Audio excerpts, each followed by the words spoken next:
Greetings, Lore Masters. Tonight, our chronicle covers the paths of resistance, specifically the ones you should absolutely ignore. We're settling in to discuss the art of wasted potential, looking at the skills in the province of Skyrim that promise power, but deliver only regret.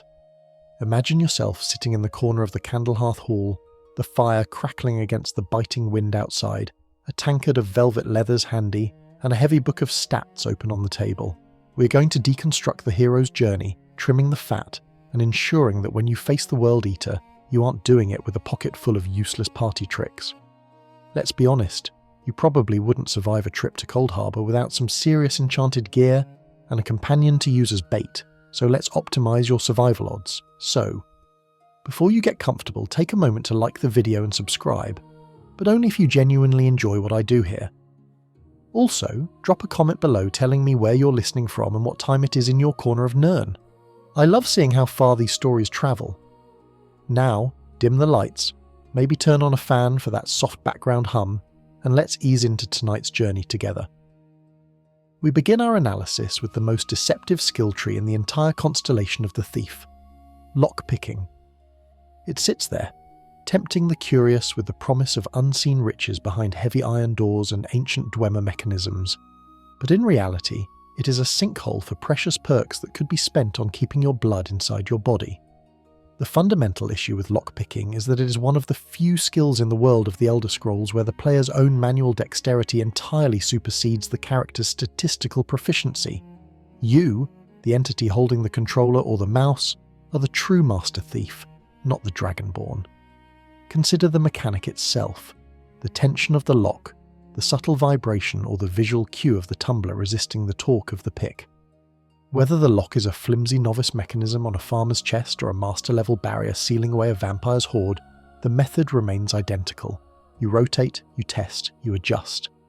A level 1 character, fresh off the cart at Helgen with no training whatsoever, can pick a master lock if their hands are steady enough and their inventory is stocked with enough fragile metal picks.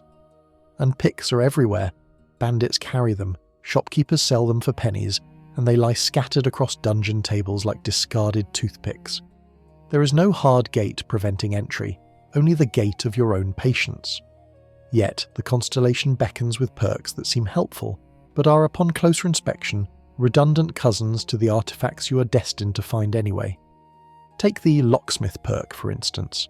It promises to start the pick closer to the opening position. While this sounds like a time saver, in practice it merely shaves off 3 seconds of trial and error. In the grand, slow-burning epic of a life lived in Skyrim, saving 3 seconds on a chest that contains 12 gold pieces and a minor stamina potion is hardly worth the investment of a soul's growth. It is a convenience, not a power. It is the equivalent of learning a spell to tie your boots. Impressive, perhaps, but ultimately unnecessary when your hands work just fine. Then there is the issue of Golden Touch and Treasure Hunter, perks deep within the tree that promise slightly more gold or special loot in chests. By the time a hero has levelled lockpicking high enough to access these boons, they are usually drowning in septims. They have plundered barrows, sold dragon bones, and likely crashed the economy of Whiterun Hold by selling enchanted daggers to every merchant with a purse. Finding an extra flawless ruby in a Draugr's burial urn is nice, but it is functionally meaningless when you already own 3 houses and a horse that defies the laws of physics. But the true nail in the coffin for the lockpicking skill tree is a specific artifact. A piece of lore so potent it renders the entire unbreakable perk, the mastery level achievement of the tree, completely obsolete. We speak, of course, of the skeleton key. This Daedric artifact belonging to the Prince of Darkness, Nocturnal, is obtained during the Thieves Guild questline. It is the ultimate lockpick, a tool that never breaks, never falters, and opens any door in existence. In the lore, the skeleton key is not merely a physical tool. It is described in obscure texts and dialogue as an object that can unlock potential. It doesn't just turn tumblers, it opens the metaphysical doors of what is possible.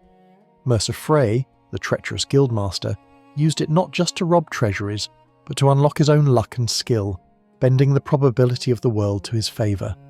He unlocked the ability to be invisible, to strike faster, to outwit gods. However, for the Dragonborn, its utility is far more grounded but equally game-breaking. It removes the failure state from the lockpicking minigame entirely. This leads to one of the most enduring debates in the fan community, the skeleton key dilemma. The questline demands that you return the key to the Twilight Sepulchre to restore Nocturnal's influence and the luck of the Thieves' Guild. In exchange, you are granted one of 3 passive powers that are flavourful certainly but often situational. Many adventurers simply refuse. They halt the questline right before the final stage, keeping the skeleton key in their pocket forever. They choose the utility of an unbreakable pick over the narrative conclusion of the guild. It is a rebellion against the game's intended path, a choice to remain a master thief by gear rather than by title. If you keep the key, every perk you placed into lockpicking to save picks or prevent breakage becomes instantly wasted. The key is the ultimate undo button for the skill tree. Let us not forget the physical danger associated with this path. While the act of picking a lock seems passive, the environment in which it happens is often lethal. The game rewards awareness, not just tool manipulation. Spending time leveling lockpicking implies you are spending time crouching in front of trapped chests. The lore of Skyrim's dungeons is written in blood and rust. The Nordic ruins are infested with tension cables and pressure plates designed to punish the greedy. There is a visceral, gritty reality to triggering a trap because you are too focused on the tumblers. Imagine the scene. The Dragonborn huddled in the damp dark of Sarthal, sweat dripping onto the iron lock. The pick snaps, a sharp, high-pitched ping that echoes like a shout in the silence. In that moment of frustration, the hand slips. The lock rotates too far, not opening the chest but shifting the counterweight of a poisoned dart trap. The visuals here are not for the faint of heart. A dart coated in frostbite spider venom doesn't just sting. Lore-wise, it begins to liquefy the tissue around the entry wound immediately. Or perhaps it is a swinging gate trap, a massive wall of spiked iron swinging down with the force of a giant's club. If you have spent your level ups on wax key capabilities, instead of increased health or heavy armor ratings, that trap doesn't just hurt, it crushes the ribcage into a fine powder, or ending the prophecy of the Dragonborn right there in a pool of dark, stagnant water. The game might just show a ragdoll physics glitch, but the narrative reality is a gruesome end caused by prioritizing convenience over survivability. Furthermore, there is the wax key perk itself, which gives you a copy of a key if you pick a lock that has one. On paper, it sounds efficient. In practice, it is a solution to a problem that doesn't exist. Most keys are found on the bodies of the guards or dungeon bosses you just dispatched. If you're stealthy enough to pick the lock, you're likely stealthy enough to pick the pocket of the person holding the key. Or, if you're of the violent persuasion, you simply take the key from their cooling corpse. The perk essentially saves you the trouble of looting a body, which is something you were going to do anyway to check for golden sweet rolls.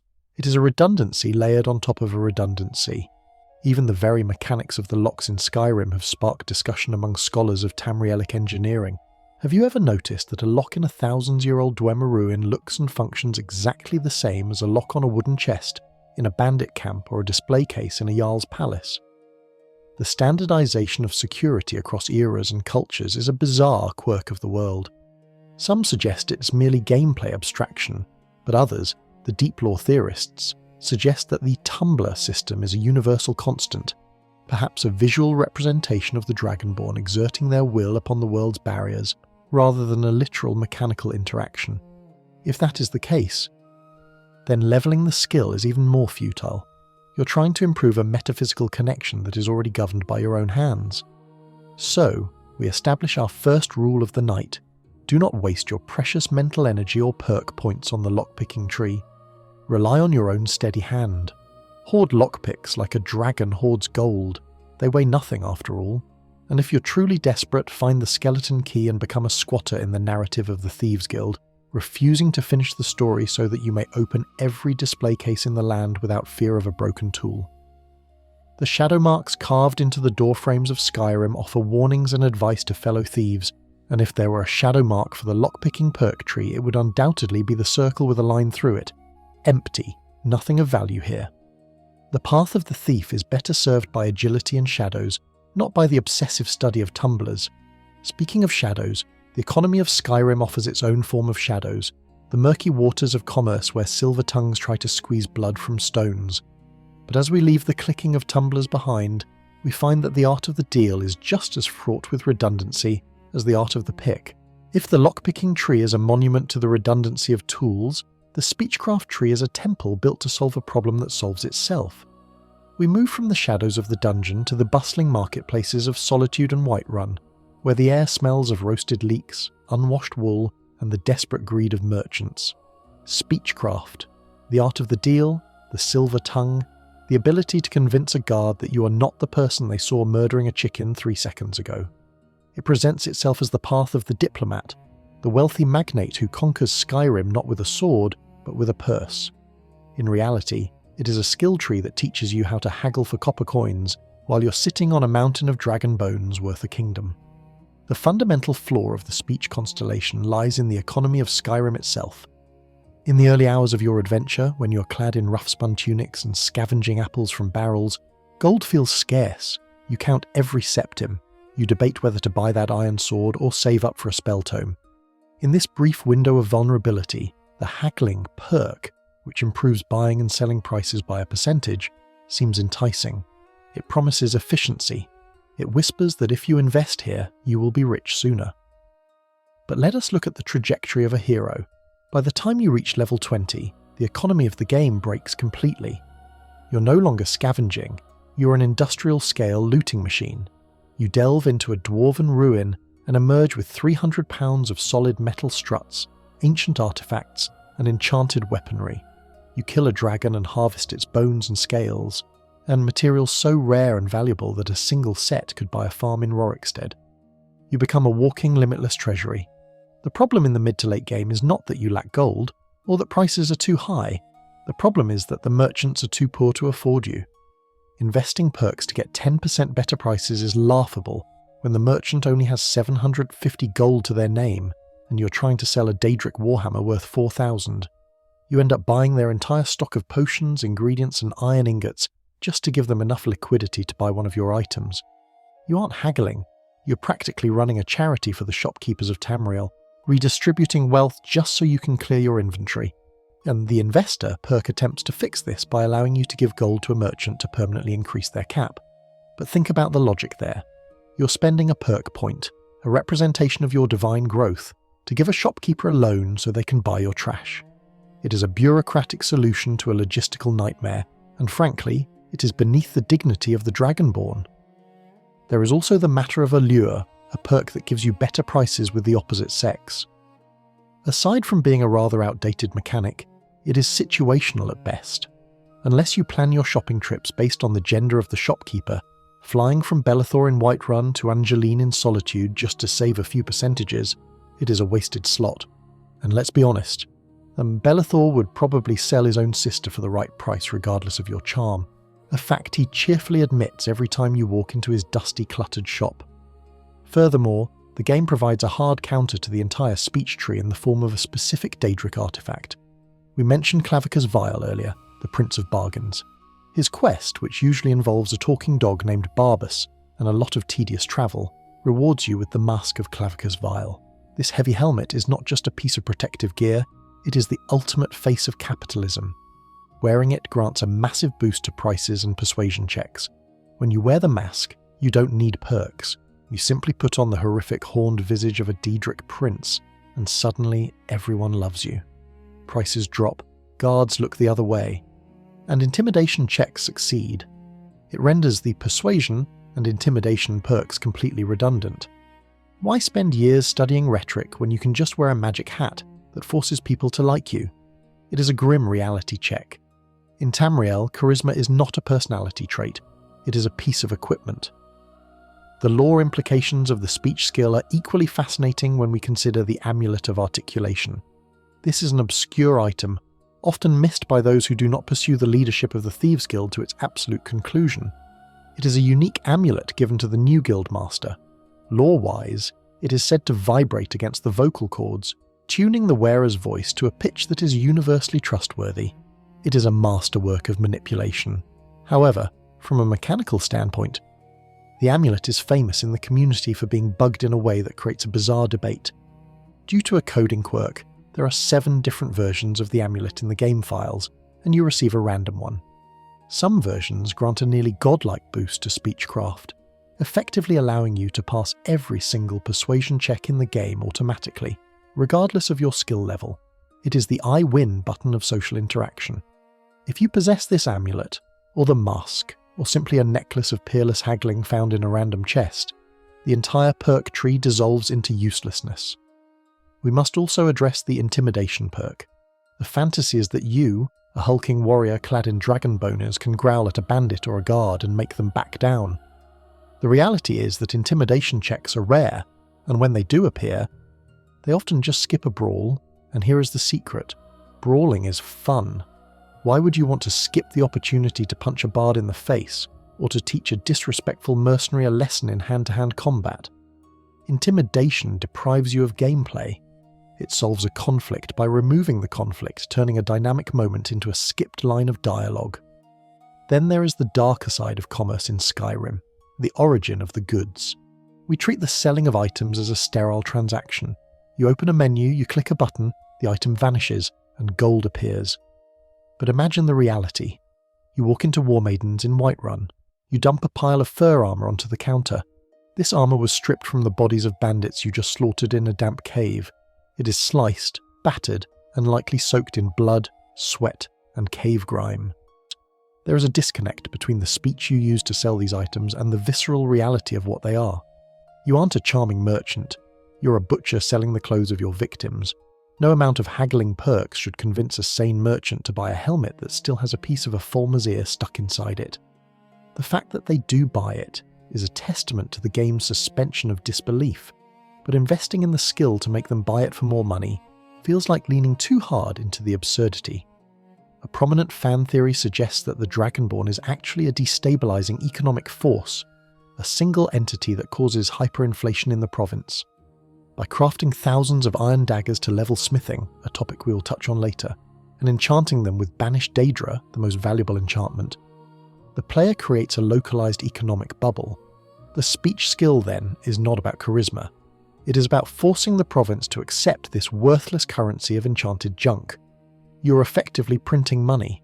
The community often jokes that the reason the civil war drags on is that the Dragonborn has siphoned all the gold out of the holds, leaving the Jarls unable to pay their troops.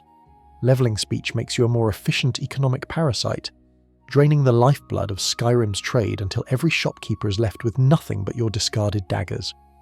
And what of the Master Trader perk, the pinnacle of the tree, requiring level 100 speech? It gives every merchant in the world 1,000 extra gold. By the time you reach level 100 in speech, you are likely level 50 or 60 overall. You're a demigod. You have chests in your house filled with gems you're too lazy to sell. You have likely defeated Alduin, Miraak and Harkon. The idea that you would grind all the way to mastery just so Luke and Valerius in Riverwood has a little more pocket change is the definition of wasted time. It is a quality of life improvement that arrives long after you have stopped caring about quality of life. Consider also the role of the fence perk. Being able to sell stolen goods to any merchant sounds useful, but the Thieves Guild provides specific fences who have massive amounts of gold and are located in convenient spots. Once you restore the guild to glory, you have a network of criminal merchants at your disposal. You don't need to convince the sweet old lady at the alchemy shop to buy your stolen goblets. You have Tonilia for that. The perk is a solution for a lone wolf who refuses to engage with the guilds, but Skyrim is a game designed around engaging with factions. The ultimate irony of the speech tree is that it tries to govern social interaction in a game where social interaction is mostly static. You cannot talk your way out of a dragon attack. You cannot haggle with a Draugr Deathlord. You cannot use your silver tongue to convince a giant not to launch you into the stratosphere. Skyrim is a world of violence and magic, of shouting and striking. Speech is a relic of a different kind of RPG, one where diplomacy is a viable alternative to combat.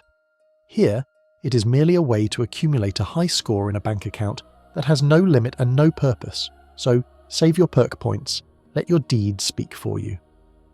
When you save the world, people tend to give you discounts anyway, and if they don't, well, you are the Dragonborn. You can just put a bucket over their head and take what you want, a method of negotiation that requires 0 skill points and is infinitely more entertaining. But if talking is cheap, magic is expensive.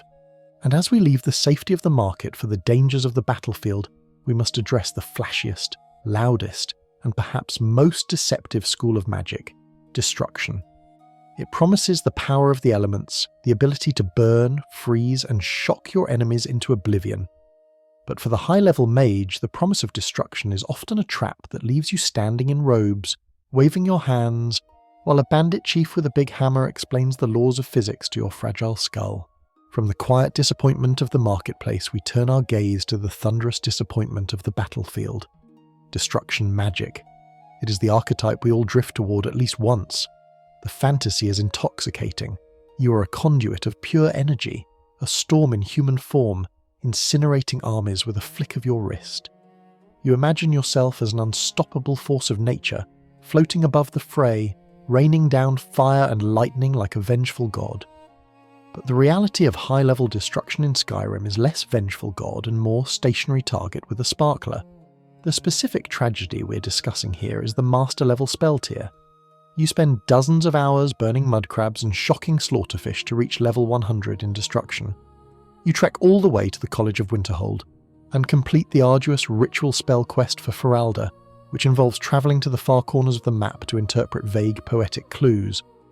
And finally, you unlock the ultimate spells: Firestorm, Blizzard, and Lightning Storm. These spells are visually spectacular. The camera pulls back, your character lifts both hands in an elaborate 3-second charging animation that looks like you're summoning the apocalypse.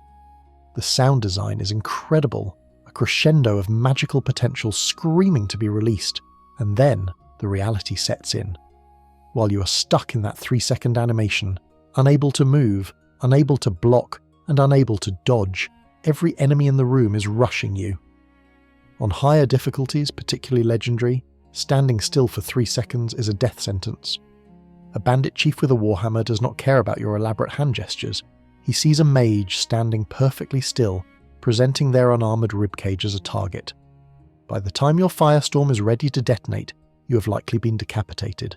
The animation lock is the single most dangerous mechanic for a mage. It strips you of your greatest asset, mobility. The irony is palpable. The lower level spells, Incinerate, Thunderbolt, Icy Spear, are cast instantly. With the Impact perk, which causes dual cast spells to stagger enemies, you can essentially stun lock a dragon or a giant indefinitely. You're agile, you're deadly, and you are safe. But the moment you upgrade to master spells, you lose that tactical advantage. You trade efficient rapid-fire control for a slow, risky explosion that often does less damage per second than simply spamming the lower-tier spells. Let's look at Lightning Storm specifically. It is essentially a continuous beam of electricity, a Kamehameha wave that obliterates magicka bars and health bars alike. It looks phenomenal. It is the only hit-scan attack in the game that reaches the horizon instantly. However, once you fire it, you cannot turn quickly. If the dragon flies behind you, or if a wolf simply strafes to the left, you're left blasting a hole in the dirt while getting gnawed on from the side. You become a turret in a game that rewards skirmishers. There is a fascinating piece of obscure lore hidden in the game files and mechanical interactions regarding these spells. Take Blizzard, the master-level frost spell. It creates a swirling storm around the caster. But here is the catch. The damage calculation for Blizzard is notoriously buggy and counterintuitive. In the vanilla game, the damage is actually reduced by your own magic resistance and frost resistance. Because the spell centers on you, the game engine treats you as the source and the victim of the environmental effect.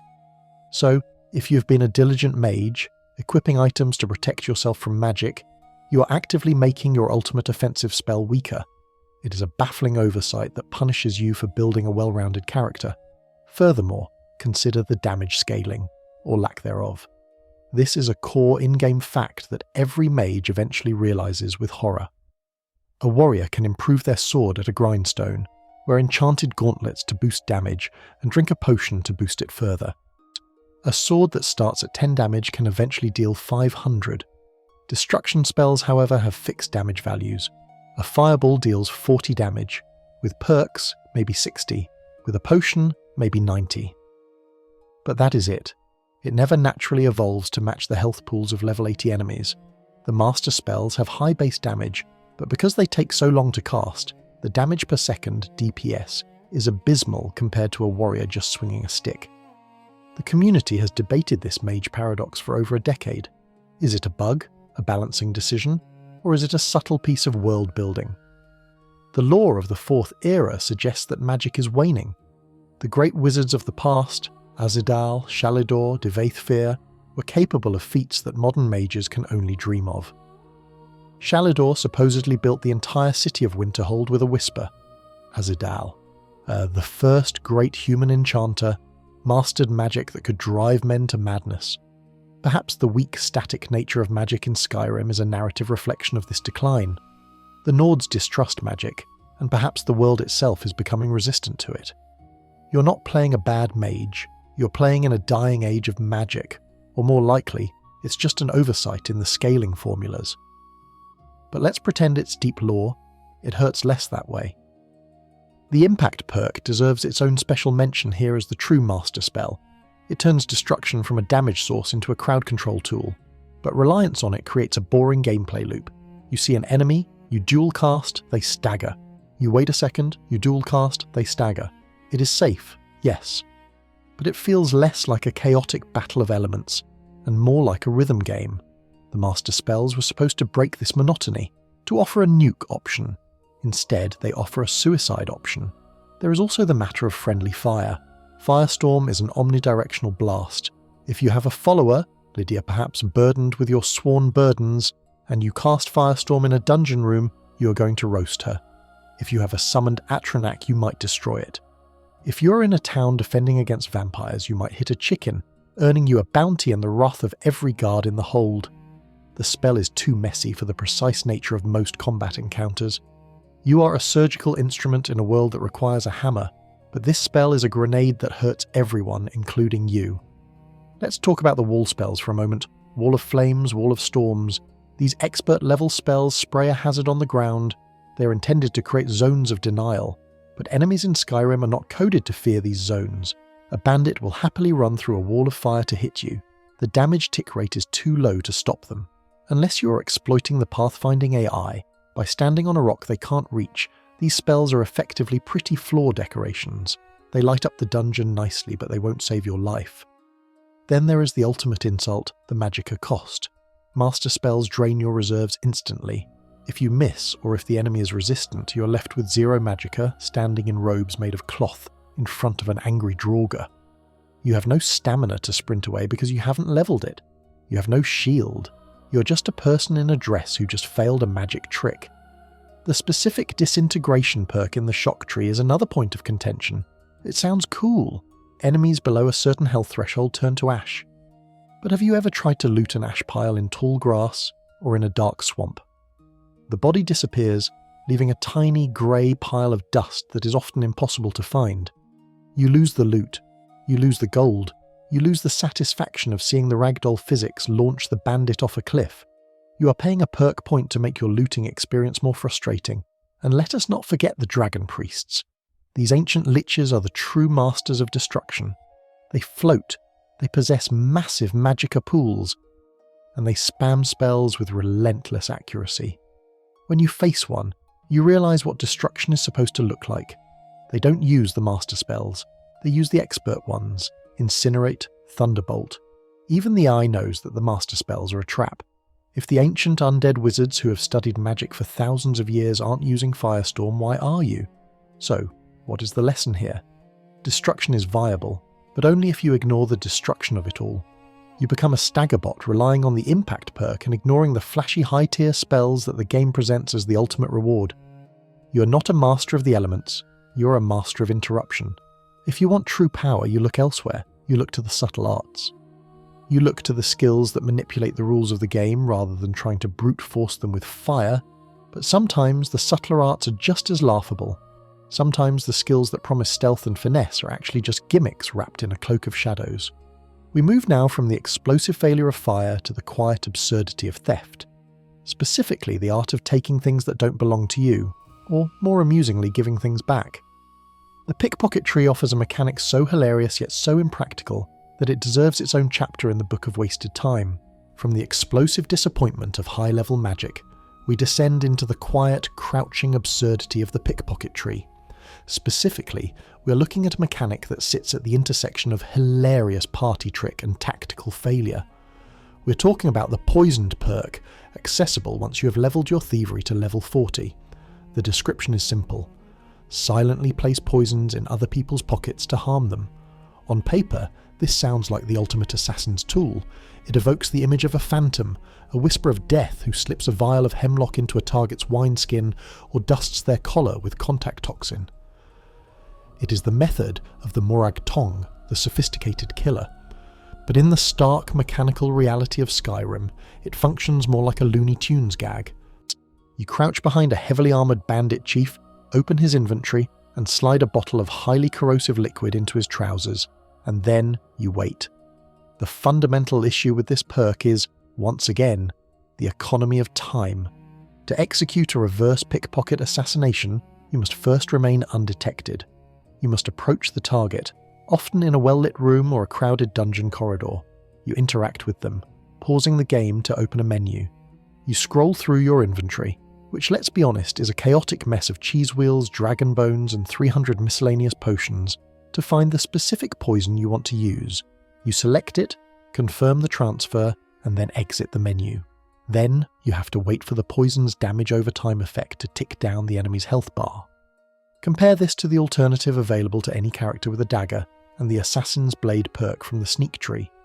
You walk up to the same bandit, you press the attack button, you deal 15 times or 30 times with certain gear, normal damage instantly. The bandit is dead before his body hits the floor. The animation is visceral, efficient, and requires zero menu navigation. The Poisoned perk is an elaborate Rube Goldberg machine designed to kill a rat, whereas the dagger is simply a hammer. You're doing 10 times the work for the same result, and often a slower result. There is also the narrative dissonance of the mechanic. How exactly does placing a corked bottle of poison in someone's pocket kill them? Does the Dragonborn uncork it and pour it into their pocket? Does the mere presence of the bottle radiate death? The game treats the poison as if the NPC immediately consumed it the moment it touched their inventory. It is a logic break that pulls you out of the immersion.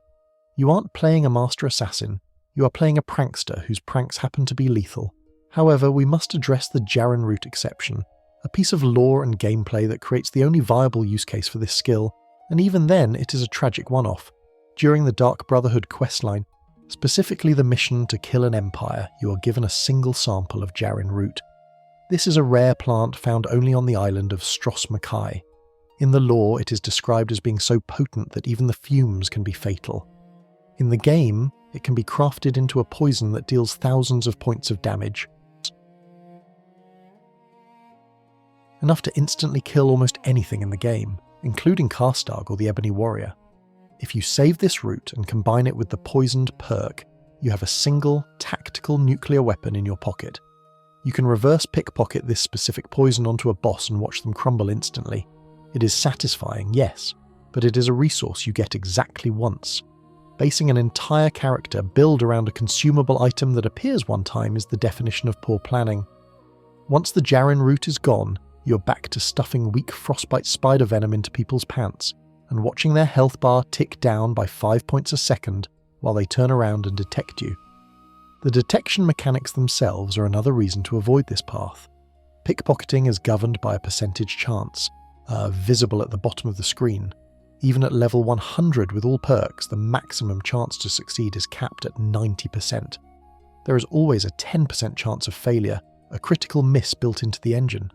This means that no matter how good you are, no matter how much you have invested, 1 out of 10 attempts will result in the entire room turning hostile. The only way to mitigate this is save scumming, saving the game before every attempt and reloading if you fail. If a skill tree requires you to abuse the save system to make it viable, it is a flawed skill tree. It breaks the flow of the narrative. You aren't a master thief adapting to a situation. You're a time traveller correcting your mistakes until the timeline aligns with your desire. Let us look deeper into the tree at the Perfect Touch perk. This requires level 100 pickpocket. It allows you to steal equipped items, weapons and armour. The fantasy is incredible. You sneak up on a guard, steal his sword, steal his helmet, steal his cuirass, and leave him standing there in his undergarments, shivering in the Skyrim snow. It is undeniably funny. It is perhaps the best source of emergent comedy in the game, but is it useful? Generally no. If you are close enough to steal a man's armour off his back without him noticing, you are close enough to slit his throat. Stealing his sword disarms him, forcing him to fight with his fists, which renders him harmless. But again, why leave him alive? The only practical application is humiliating the guards of a hold that has wronged you, or perhaps collecting the unique armour of a specific NPC without killing them. But for the vast majority of your 200-hour playthrough, stripping enemies naked is a parlour trick, not a survival strategy. There is a fascinating debate in the community regarding the pacifist run.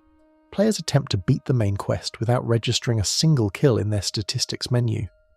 For these players, the poisoned perk is a subject of heated contention. Does a death caused by a reverse pickpocketed poison count as a kill in the stats? Sometimes yes, sometimes no, depending on the patch version and the specific script of the NPC. But for the average adventurer simply looking to survive the return of the dragons, the nuance is irrelevant. We must also consider the Extra Pockets perk, which grants 100 extra carry weight. This is the only perk in the entire tree that is genuinely, universally useful. It turns you into a pack mule, allowing you to carry more dragon bones and dwarven scrap. Many players grind pickpockets solely for this one perk and then ignore the rest of the tree. It is a testament to the tree's weakness that its best feature is a passive inventory management buff, completely unrelated to the act of stealing. The levelling process for pickpocket is also notoriously degenerative. The most efficient way to level it is to find a trainer, like Silda the Unseen in Windhelm, pay them to train you, and then immediately pickpocket your gold back. You create a loop of free experience. It feels like cheating because logically it is. You are exploiting the game systems to level a skill that you will only use to exploit the game systems further.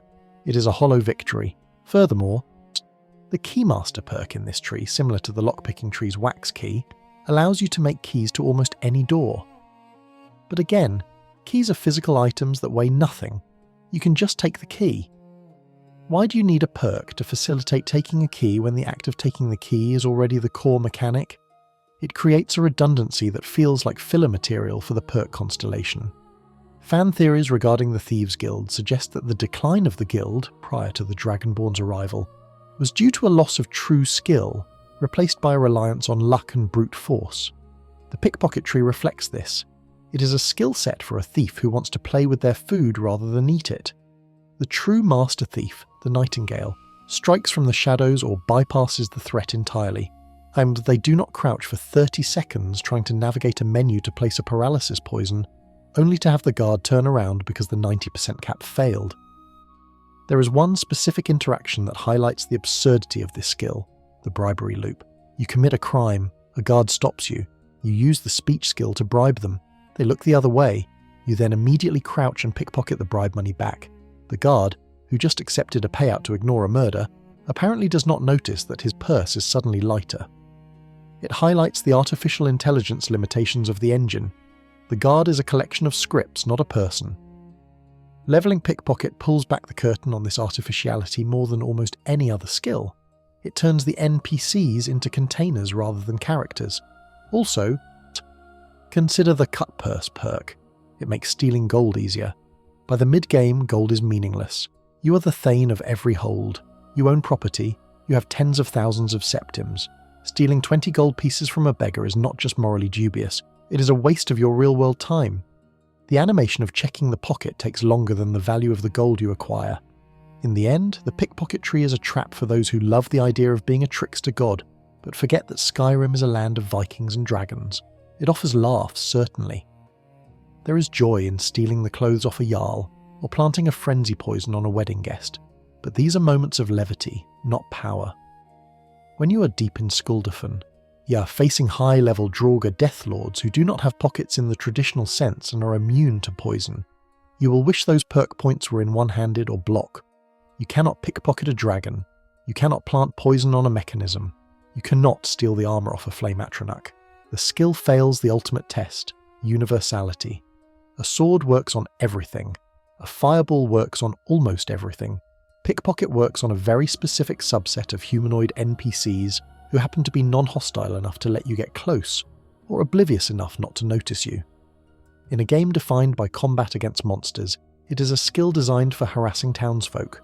So, Unless you are role-playing a chaotic prankster who wants to see Nazim run through the Cloud District in his underwear, a noble goal admittedly, leave the pockets alone.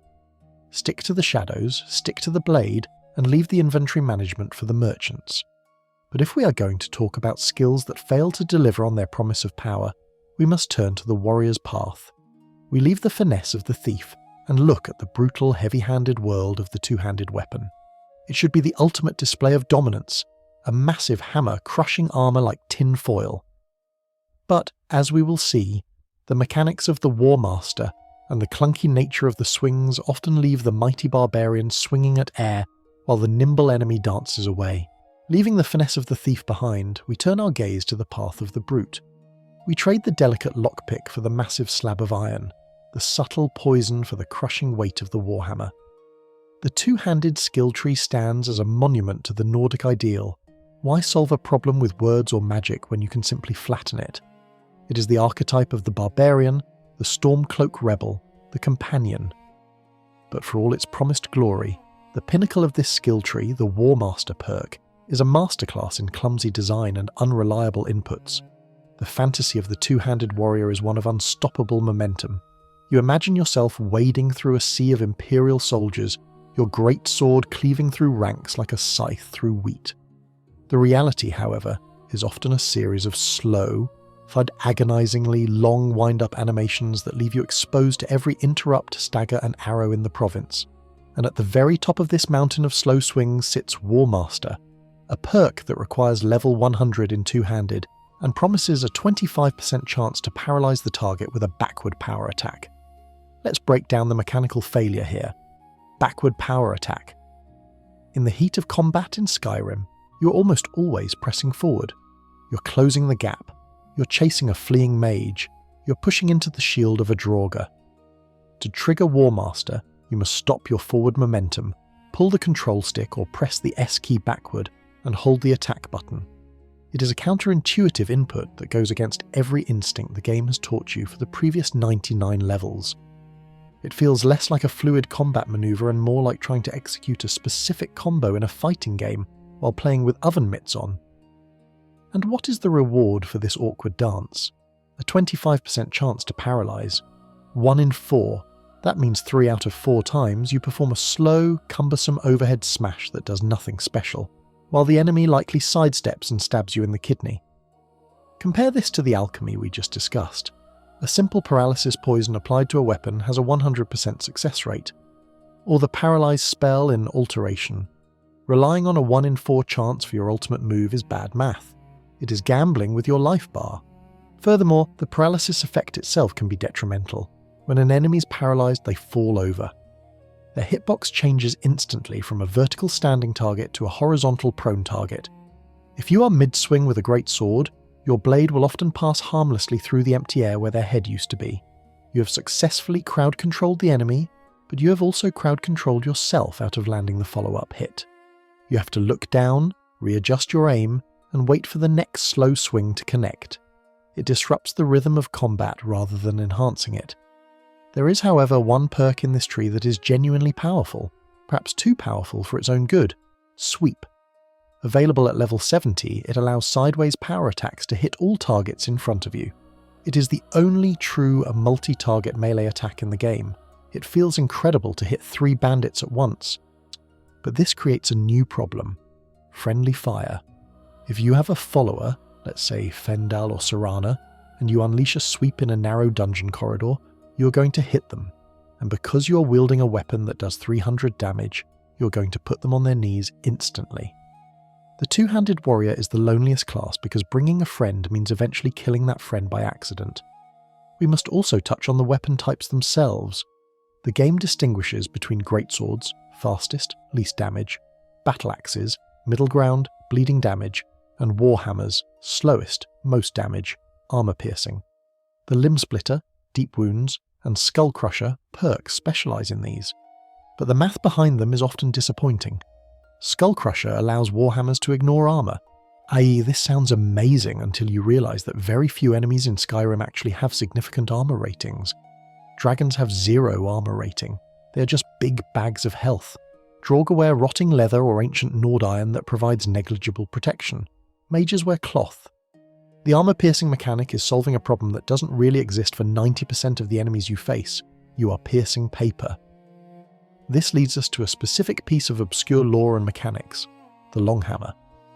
Tucked away in a cave called Liar's Retreat, next to the body of a dead bandit named Rad, lies a unique orcish warhammer.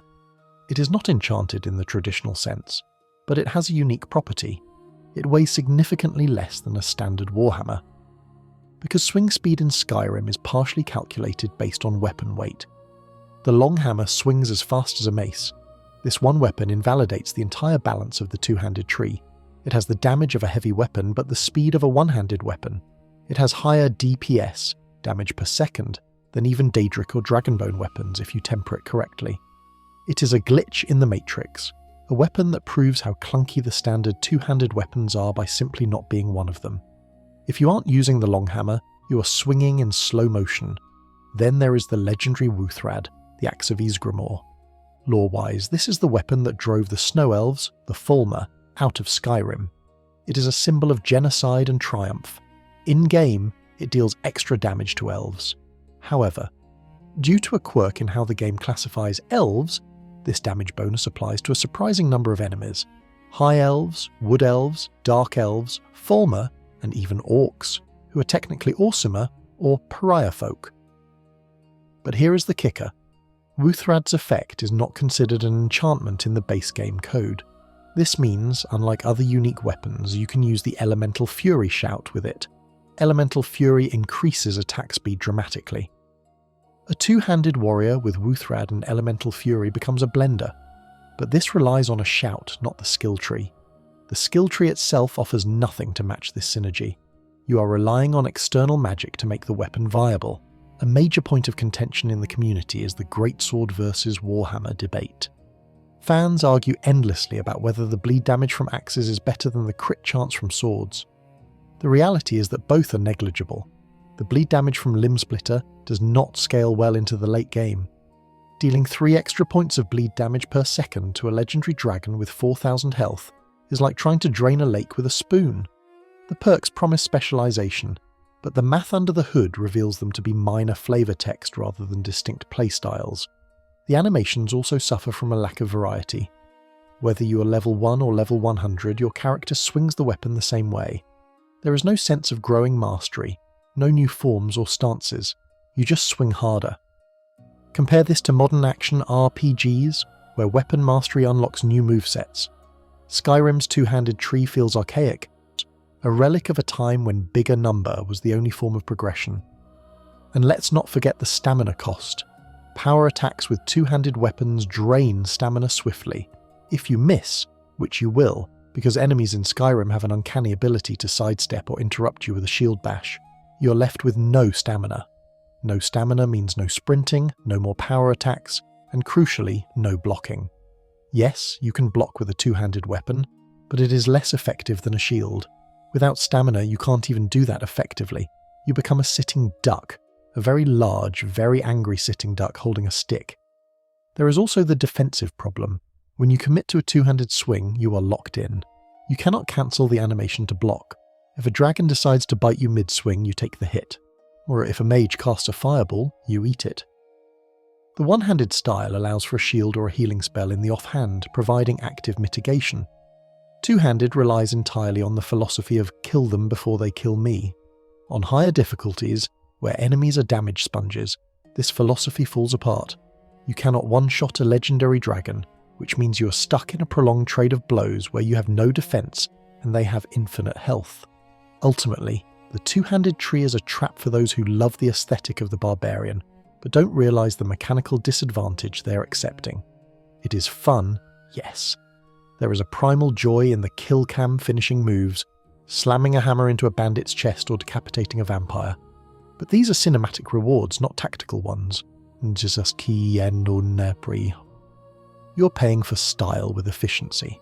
So, unless you're dedicated to role-playing a specific character, perhaps a Nord who refuses to use milk drinker shields, you're better off with a sword in one hand and a spell in the other. The versatility outweighs the raw damage potential, especially when that potential is locked behind clumsy inputs and slow animations. But if standing still and swinging a heavy object is a bad idea, surely wearing the heaviest armor possible to absorb the punishment is a good one? You would think so. You would think that covering yourself in Daedric plate would make you invincible. But as we transition to the heavy armor tree, we find a perk that tries to turn your gauntlets into weapons and fails miserably. The Fists of Steel sounds like a superhero move, but in practice, it is a quick way to get yourself killed in a tavern brawl. Leaving the clumsy, stamina-draining swings of the two-handed barbarian behind, we arrive at an even more peculiar fantasy, the armoured brawler. The heavy armour skill tree is generally a respectable path, designed to keep your insides from becoming outsides.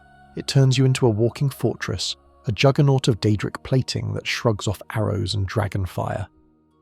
But nestled within this defensive bastion is a perk that whispers a dangerous lie. It is called Fists of Steel, and it promises to turn your gauntlets into lethal weapons, allowing you to forgo swords and axes entirely in favour of a good old-fashioned beatdown. The description is seductive in its simplicity. Unarmed attacks with heavy armour gauntlets do their armour rating in extra damage. The immediate mental image is one of absolute dominance.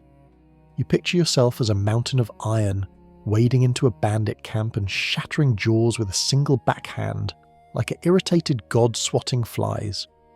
The reality, however, is a mathematical tragedy that leaves you standing toe-to-toe with a legendary dragon, frantically punching its shins while it looks down at you with what can only be described as pity.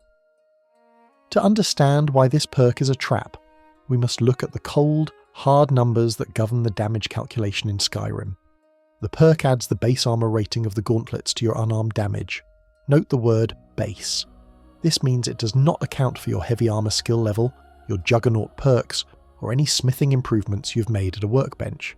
You might be wearing legendary Daedric gauntlets that provide 300 armor rating on your character sheet, but the game only cares about the item's inherent value in the code.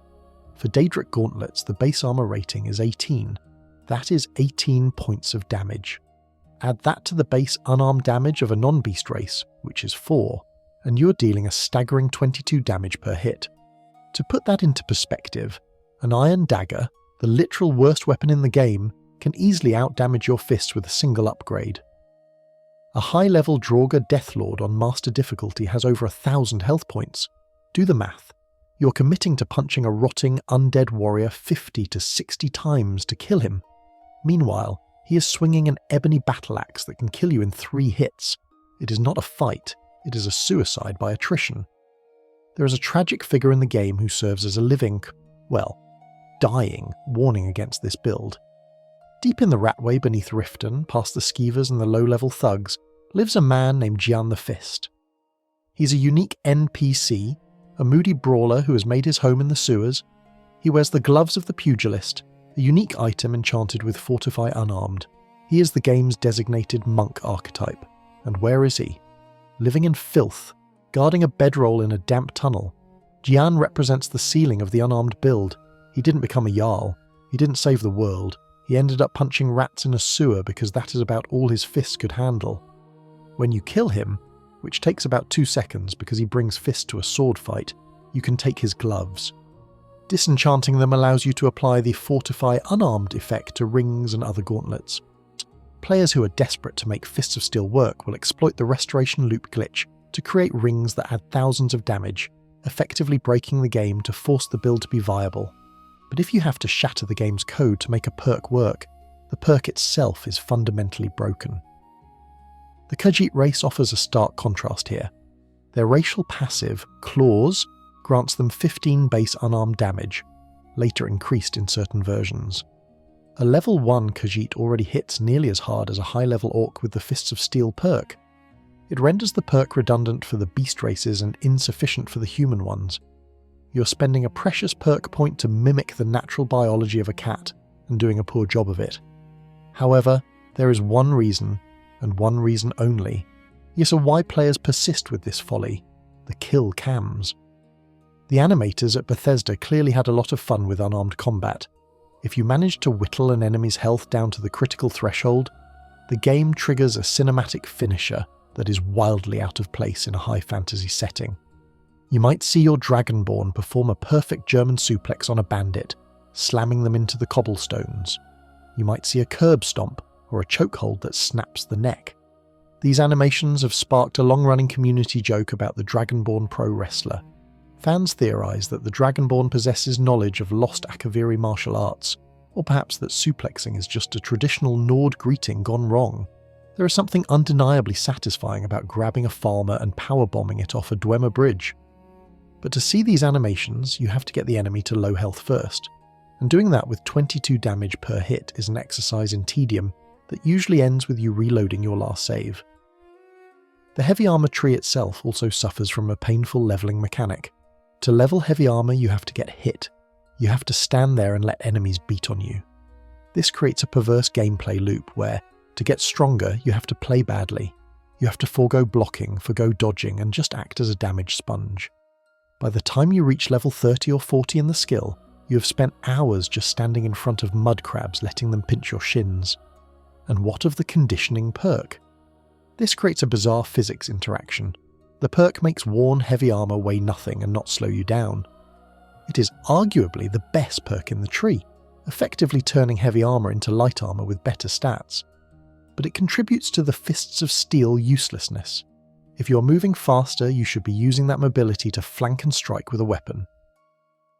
The idea of a lightning-fast, plate-armoured monk is cool, but without the damage scaling of a weapon skill tree, one-handed or two-handed, you're just a very fast annoyance. There is also the sensory experience to consider. Skyrim's sound design is visceral. When a sword hits a shield, it rings. When a mace hits a skull, it crunches. But when a gauntlet hits a shield, it makes a dull thud. It sounds like dropping a sack of potatoes. There is no feedback, no sense of impact. You're hitting a shield wall with your hands. Logic dictates that you should be breaking your fingers with every strike.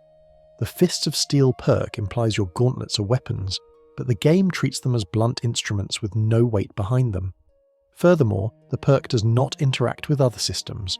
You cannot apply poisons to your gauntlets. You cannot enchant your gauntlets with fire damage or soul trap that triggers on a punch. You're locked out of the entire enchanting and alchemy synergy that makes other builds powerful. You're stripping away 80% of your character's potential toolkit just to punch things. Let's not forget the interactions with the supernatural forms. The Vampire Lord and the Werewolf both rely on unarmed attacks. You might think, aha, Fists of Steel will make my werewolf form even stronger. Sadly no, when you transform, your armour is unequipped. You lose the armour rating and thus you lose the perk bonus. The perk is specifically for the humanoid form, the form least suited for unarmed combat. It is a cruel design oversight that isolates the perk from the only two playstyles where unarmed combat is actually viable. There is a niche group of roleplayers, the drunken Nord build enthusiasts, who swear by this perk. They chug mead, take off their shirts, keeping the gauntlets on of course, and brawl their way through Skyrim. It is a chaotic, hilarious way to play the game, usually on novice difficulty. But we're talking about efficiency here. We're talking about survival. When you are deep in the Soul Cairn, surrounded by bone men and wrathmen, a drunken brawl is not going to cut it. You need efficiency. You need damage. Consider the Reflect Blows perk at the top of the heavy armour tree. It grants a 10% chance to reflect melee damage back to the attacker. Much like the War Master paralysis we discussed earlier, 10% is a pitiful statistic for a capstone perk. It means 90% of the time, it does nothing. And even when it triggers, it reflects the incoming damage. If a bandit hits you for 50 damage, he takes 50 damage. He has 500 health. You are not killing him with this perk. You're mildly inconveniencing him.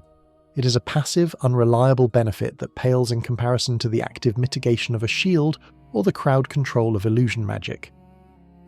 The heavy armour tree ultimately teaches you a harsh lesson. Armour is for defence. It is a shell, not a weapon. The game wants you to be a warrior, not a brawler. The Fists of Steel perk is a remnant of an older design philosophy, perhaps a nod to the hand-to-hand skill from Oblivion and Morrowind, which was a fully fleshed out skill tree with stamina drain mechanics and knockdowns. In Skyrim, that tree was chopped down, and Fists of Steel is the lone rotting stump left behind. It is a reminder of what we lost, not a viable replacement. So if you find yourself staring at that star in the constellation, thinking about the glory of the arena, remember Jian the Fist. Remember the sound of metal clinking uselessly against a dragon's scales.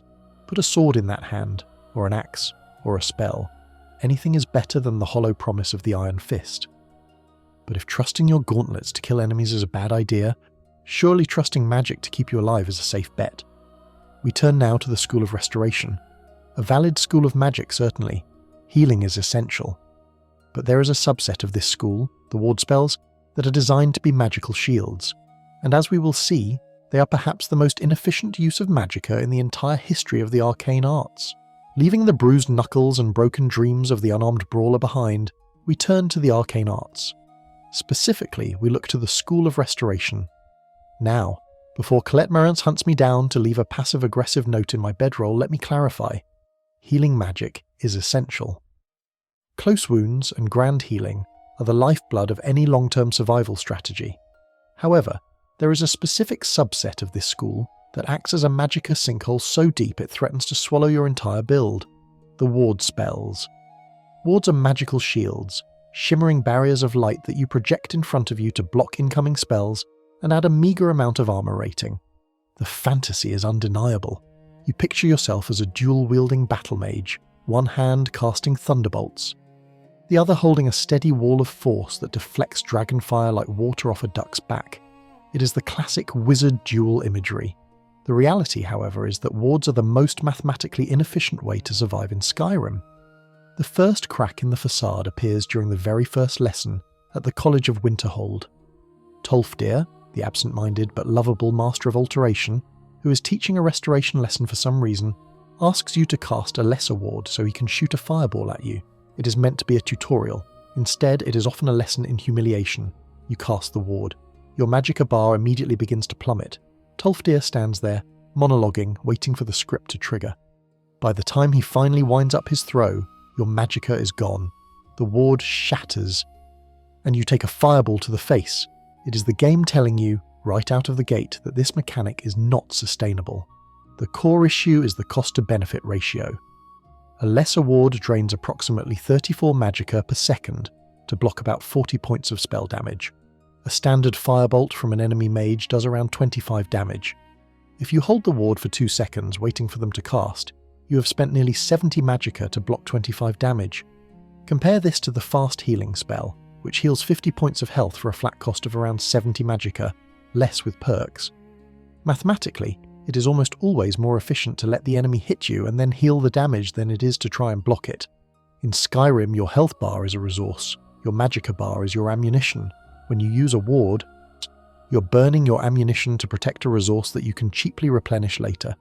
You're essentially throwing away bullets to save a few scratches on your vest. Furthermore, the mechanics of the ward break are punishing.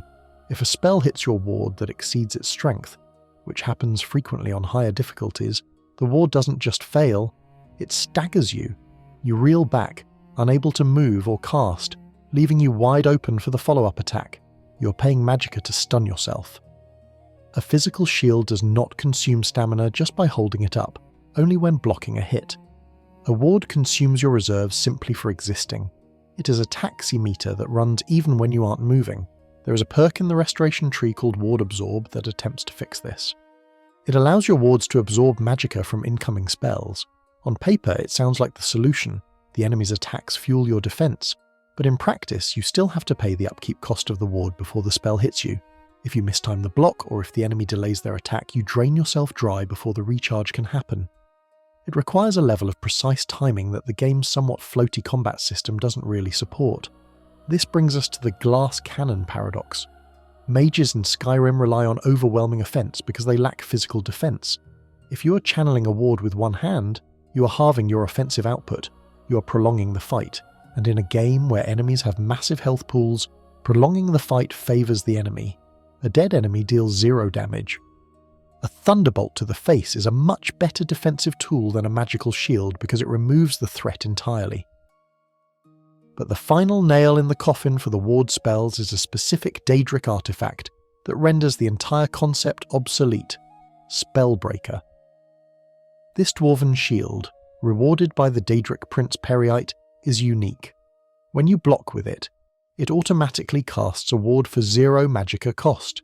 It blocks 50 points of magic damage, better than a lesser ward and comparable to a steadfast ward, for free. If you want to play a character who blocks magic, you get Spellbreaker. It requires no perks in Restoration, costs no blue bar, and also functions as a heavy shield with a high armor rating.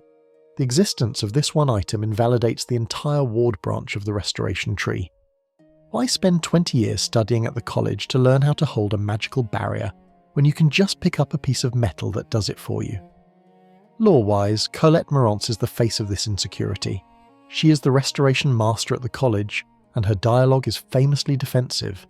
She constantly insists that Restoration is a perfectly valid school of magic, and complains that her colleagues leave mean notes in her bed. The community has long joked that her colleagues are bullying her, not because healing is bad, but because she keeps trying to sell them ward spells. In the lore, Restoration is respected. Healers are vital to the Imperial Legion and the Temples, but in the context of adventuring, Colette's insistence feels like a desperate attempt to justify a curriculum that includes the magical equivalent of a screen door on a submarine. We must also touch on the Dragon Breath scenario. This is the one time wards theoretically shine. A dragon unleashes a torrent of fire, you raise a ward to block it. It looks cinematic. But Dragon Breath is a damage over time effect that lasts for several seconds. Your Magicka bar will likely deplete halfway through the breath attack. Once the ward drops, you take the full brunt of the remaining fire. Alternatively, you could just bash the dragon's nose with a shield, or Spellbreaker, to interrupt the shout entirely, or simply step behind a rock. The environment is a free ward that costs 0 magicka. There is a fan theory that wards were originally intended to be much more powerful, perhaps reflecting spells back at the caster like in previous Elder Scrolls games. In Oblivion, Reflect Spell was a terrifyingly powerful effect. In Skyrim, wards just eat the damage and disappear. It feels like a mechanic that was nerfed during development and never retuned. The Greater Ward is an expert-level spell that costs nearly 100 magicka per second. Who is this for? By the time you can cast it, you're fighting enemies who can shatter it in one hit. The visual noise is also a factor. A fully charged ward creates a distorted, shimmering bubble in the centre of your screen. It obscures your vision. In a game where spotting a trapwire or a distant archer is key to survival, blinding yourself with your own defence is a questionable tactic. You are paying magicka to lower your situational awareness. Finally, we cannot ignore the Restoration Loop exploit.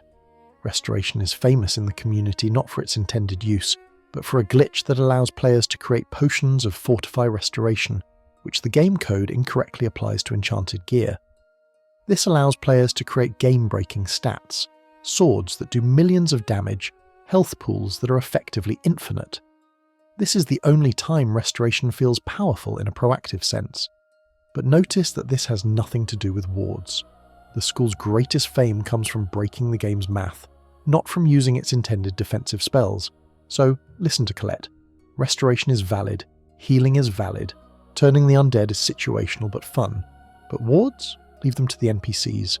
Need let the enemy mages waste their magicka holding up those shimmering shields while you simply walk around them and introduce them to the business end of a war axe. Or, if you must be a pure mage, learn the most powerful defensive spell of all, Run Away. It costs stamina, not magicka, and it has a 100% success rate if you run fast enough. But if wasting magicka on defense is bad, wasting arrows on a target that is already down is just embarrassing. We move from the magic of the college to the physical discipline of the archer. The bow is the stealth archer's best friend, the most overpowered build in the game. But even here, there is a perk that actively sabotages you, causing your arrows to fly harmlessly over the heads of your victims just when you need them to land. We arrive now at the inevitable destination of every Skyrim playthrough. No matter how you start, whether you swear to be a heavy armor warrior, a pure mage, or a pacifist bard, eventually, the universe bends, gravity shifts, and you find yourself crouching in the shadows with a bow in your hands. The stealth archer is the most efficient, most powerful, and most seductive archetype in the game. It is the path of least resistance. But even in this golden hall of damage multipliers and silent takedowns, there is a trap waiting at the very summit. It is the level 100 master perk, Bullseye, and it is perhaps the most frustrating example of a game mechanic working too well for its own good. The description of Bullseye is simple and enticing, 15% chance of paralysing the target for a few seconds. On the surface, Yeah, this sounds like the ultimate safety net. If your arrow doesn't kill the charging bear or the bandit chief instantly, this perk ensures they drop to the ground, helpless, allowing you to line up a second shot at your leisure. It turns your bow into a long-range crowd control device. It is the cherry on top of the archer's sundae. However, there is a fatal flaw in how the game engine calculates this effect, a flaw that creates a phenomenon known affectionately by the community as the success-failure paradox. You see, in Skyrim, arrows are physical projectiles. They have travel time. When you loose an arrow at a distant target, say a necromancer standing on a rampart 300 yards away, the arrow takes a second or two to arc through the air and reach them. The bullseye perk, however, is not attached to the arrow.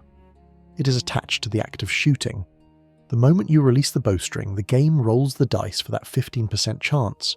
If it succeeds, the game engine applies the paralysis effect to the target instantaneously. It is a hit scan effect, meaning it travels at infinite speed, effectively teleporting the status effect to the enemy the millisecond you let go of the arrow. The result is a comedic tragedy. You spot a target in the distance. You line up the perfect shot, compensating for gravity and wind, or at least the game's approximation of it. You release. The bullseye perk triggers. The necromancer instantly stiffens and topples over. Because they are paralyzed, their hitbox shifts from a standing vertical rectangle to a prone horizontal one on the floor. A split second later, your arrow arrives at the exact spot where their chest used to be, sailing harmlessly through the empty air above their falling body. You have successfully paralyzed the enemy, which inadvertently caused them to dodge your arrow. You are punished for your own perk triggering. This is particularly egregious during kill cams. The camera will dramatically detach from your character, following the arrow in slow motion as it spins through the air, building anticipation for the lethal strike.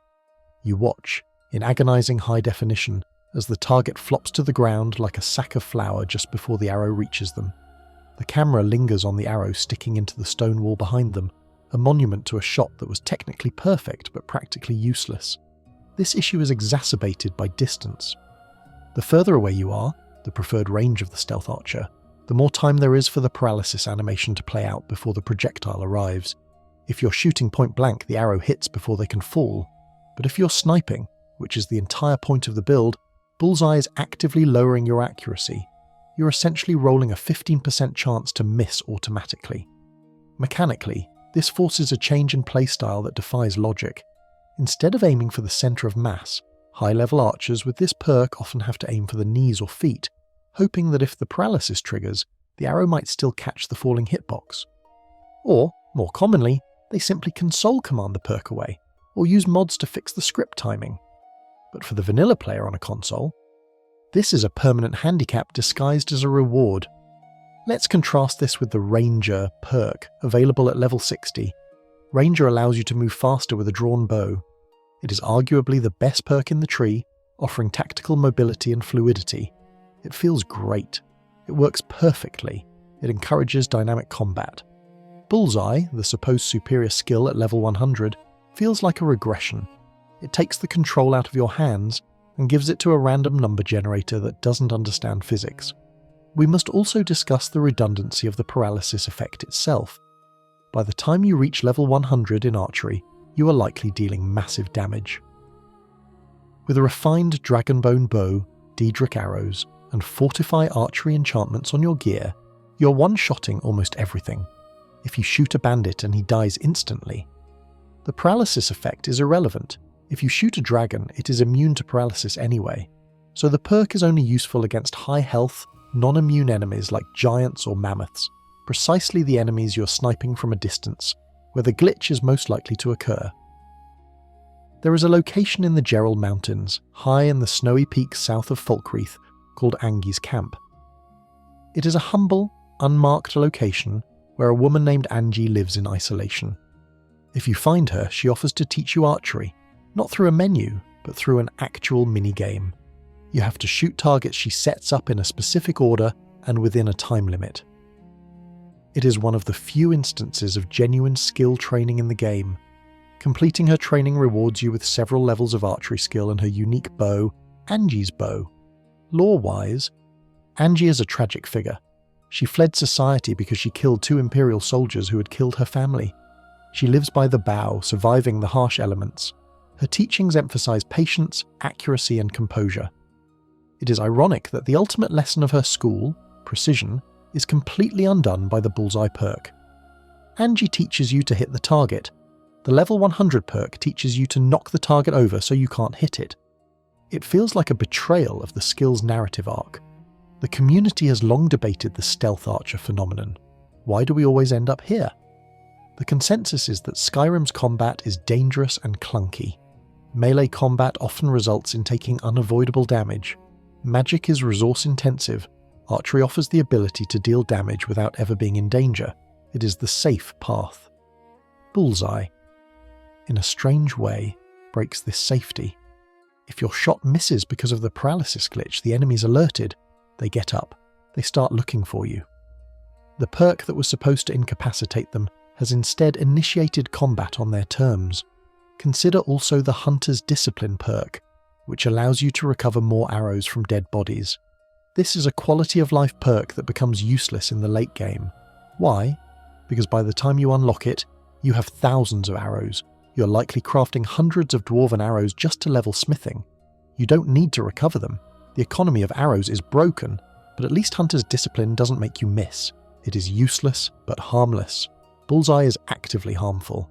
There is a fan theory that the paralysis effect of Bullseye is actually a form of magical infusion, similar to the bound bow spell.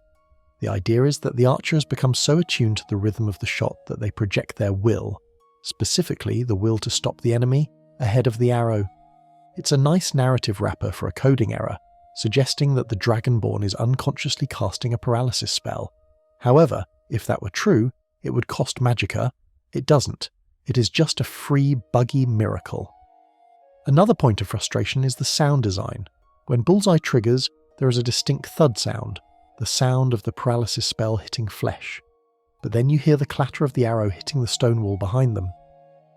The auditory feedback tells you two contradictory things. You hit them, and you missed them. It creates a dissonance that pulls you out of the immersion. You aren't a master sniper. You're a confused demigod wrestling with a game engine. Let's not forget the synergy, or lack thereof, with poisons.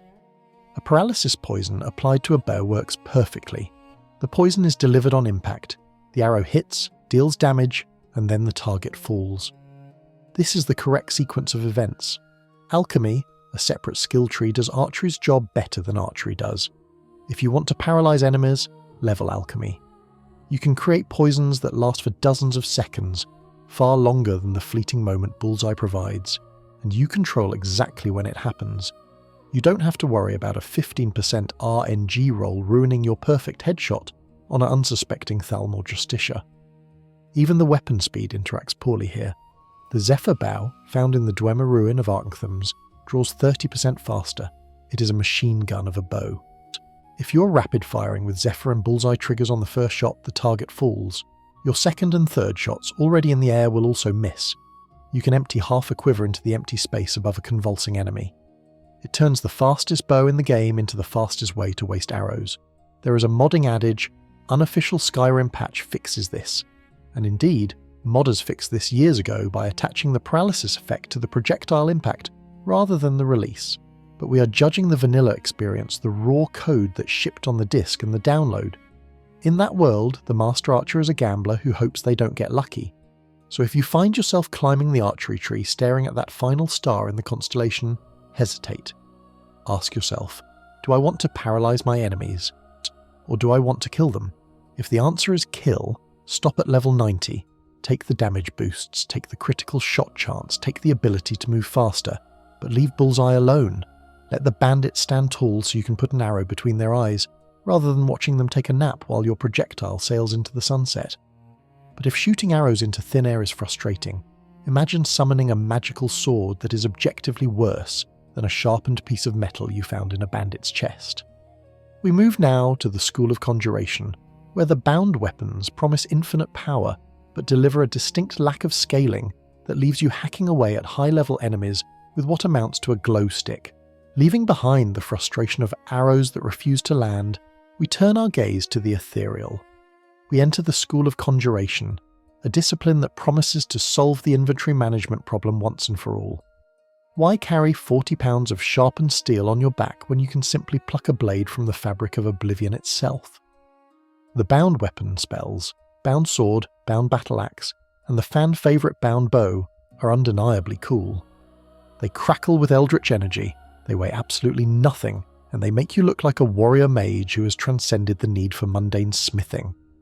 But as we peel back the layers of glowing purple energy, we find a hard limit.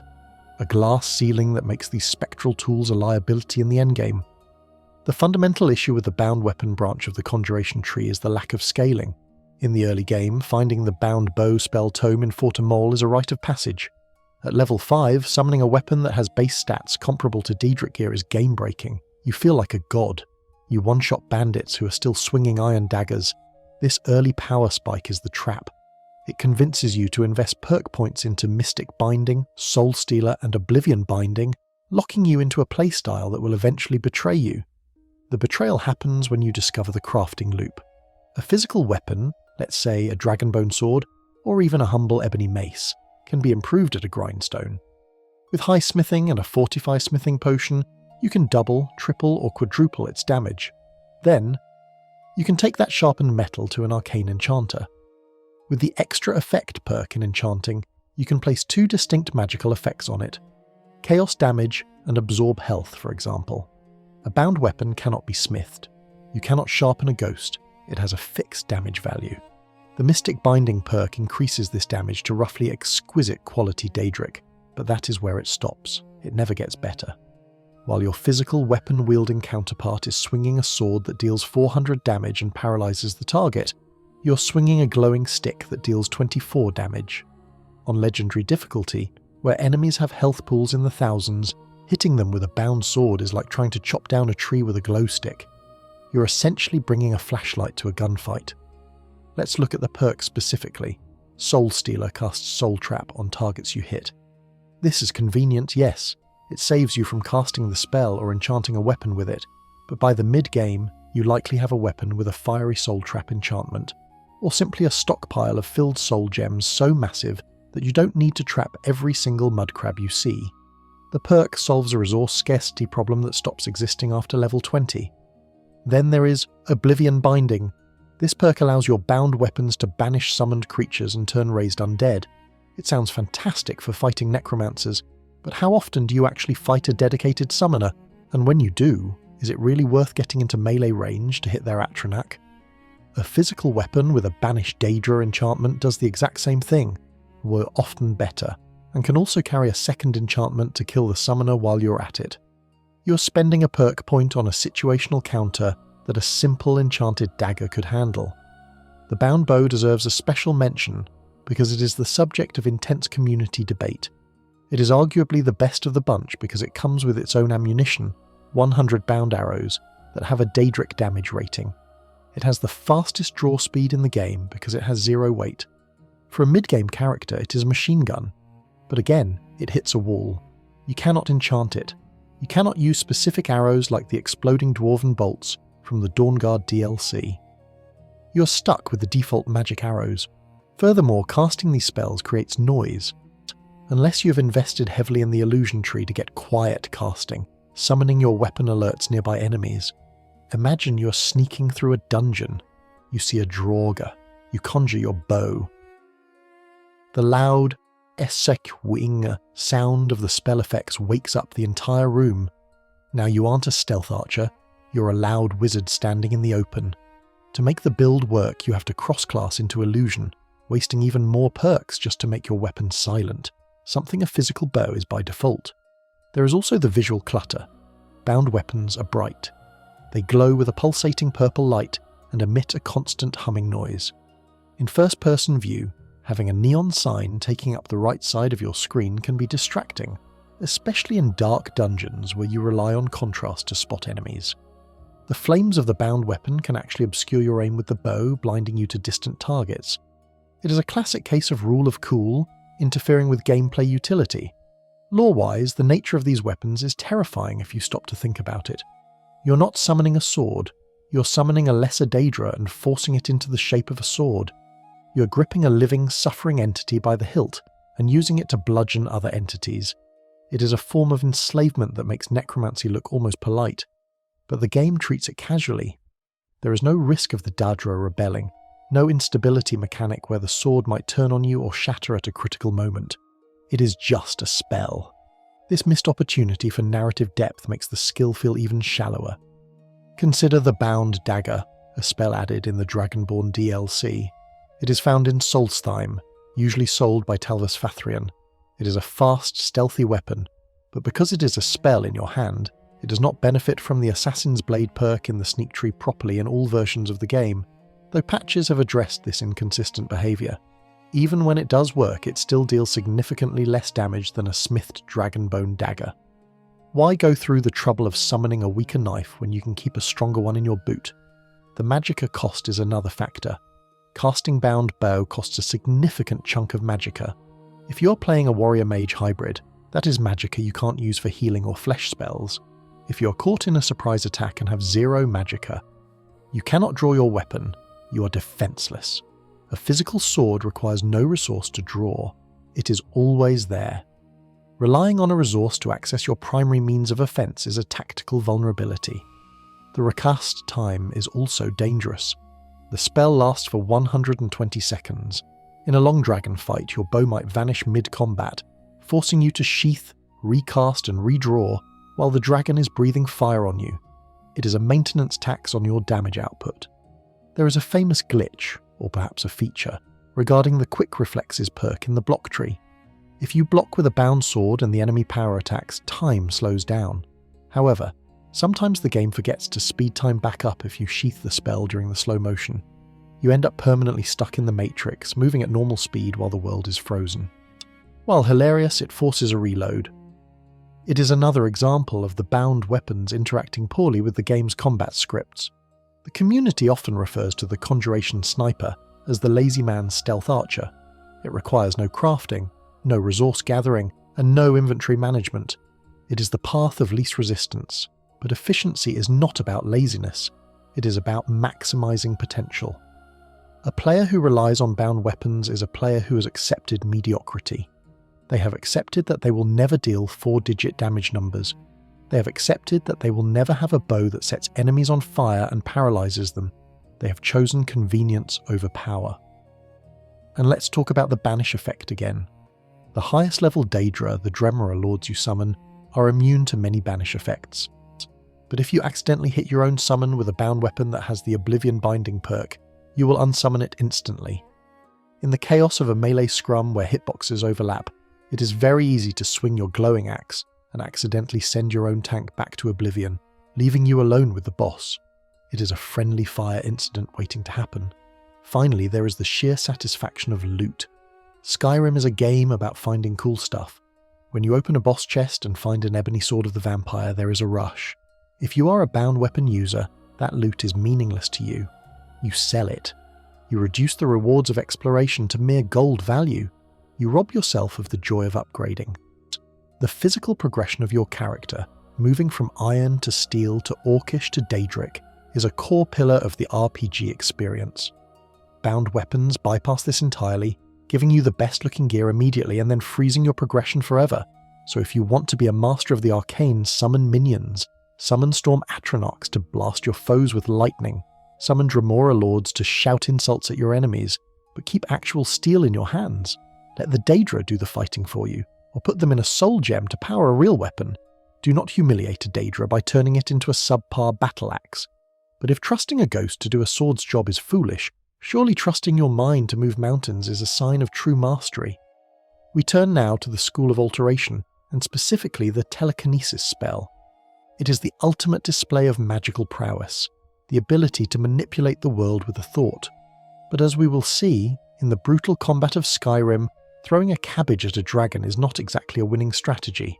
Leaving behind the glowing disappointment of spectral weaponry, we turn our minds, quite literally, to the School of Alteration. This is the school of reality bending, of flesh spells, and of utility. It is generally a respectable path for a mage looking to survive a physical beating. But nestled within its expert-level spells is a technique that promises godhood and delivers a circus act, telekinesis. The fantasy is iconic. You imagine yourself as a Sijic monk, suspending enemies in midair, hurling boulders with a thought, or ripping the weapons from the hands of bandit chiefs. The reality, however, is that you are paying an exorbitant amount of magicka to gently toss a cabbage at a dragon. The fundamental failure of telekinesis in Skyrim lies in its combat application, or rather, the complete lack thereof. In a world defined by health bars and damage values, telekinesis occupies a strange limbo where physics interactions meet RPG mechanics. When you use the spell to pick up an object, say a cast iron pot or a Dwemer strut, and hurl it at an enemy, the game calculates damage based on the object's weight and velocity. The problem is that the damage cap for physics collisions is pitifully low. You can dual cast telekinesis to grab a heavy warhammer lying on a table and launch it at Draugr's head. The visual impact suggests a skull-crushing blow. The sound design delivers a satisfying heavy clunk. But the health bar, it barely moves. You might deal 2 or 3 points of damage. To put that in perspective, punching the Draugr with your bare hands, even without the Fists of Steel perk we mocked earlier, would likely be more effective. You're expending roughly 170 magicka per second to do less damage than a stiff breeze. This uselessness is highlighted by the Vampire Lord form introduced in the Dawnguard DLC. When transformed, a Vampire Lord gains access to Vampiric Grip, a spell that functions exactly how we wish telekinesis worked.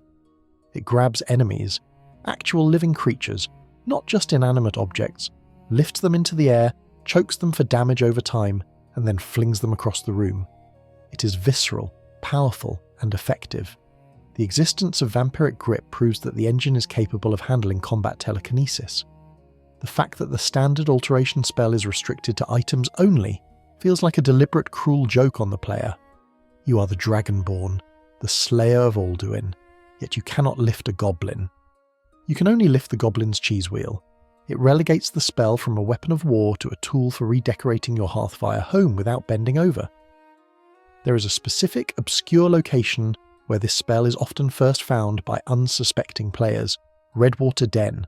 This is a skooma den, a drug lab, hidden beneath a dilapidated shack in the Rift. In a jail cell within the den you find the tome. Lore enthusiasts often find this placement hilarious. Is it a commentary? Is the ability to move objects with your mind just a hallucination brought on by consuming too much Redwater skooma? While the spell is real, its effectiveness certainly feels like a fever dream. Let's discuss the magicka cost again because it is truly astronomical. Telekinesis is an adept or expert spell depending on the version, but its drain rate is among the highest in the game for a sustained effect. Unless you have enchanted gear that reduces alteration cost by 100%, you can hold an object for maybe 5 or 6 seconds before your reserves are dry. This creates a tactical nightmare. Imagine the scenario. You enter a room, a bandit plunderer charges you. You spot a heavy rock on the ground, you cast telekinesis. Your magicka bar melts away instantly. You throw the rock, it bounces off the bandit's leather armor, dealing 4 damage. He's now in melee range and you have 0 magicka to cast Ebony Flesh or Paralyze. You have effectively disarmed yourself to perform a party trick. The bandit, unimpressed by your juggling act, proceeds to introduce you to the concept of sharp steel. However, we must address the fast travel exploit, which is the single reason this spell sees any use in the community. This is a famous glitch, or perhaps an oversight, that turns telekinesis from the worst combat spell into the best leveling tool. If you pick up an object with telekinesis, hold the button down, and then open your map to fast travel across the province, the game engine calculates the time passed during travel, often hours or days of in-game time, and assumes you are casting the spell the entire journey. You arrive in Solitude holding a cabbage you picked up in Riften, and your alteration skill instantly rockets from level 15 to 100. You gain dozens of levels in seconds. It is the legendary grinder's best friend. But this highlights the tragedy of the skill. It is not used for its intended purpose. It is used to break the progression system. It is a tool for metagaming, not for gaming. If the only reason to use a skill is to skip playing the game, then the skill itself is fundamentally broken.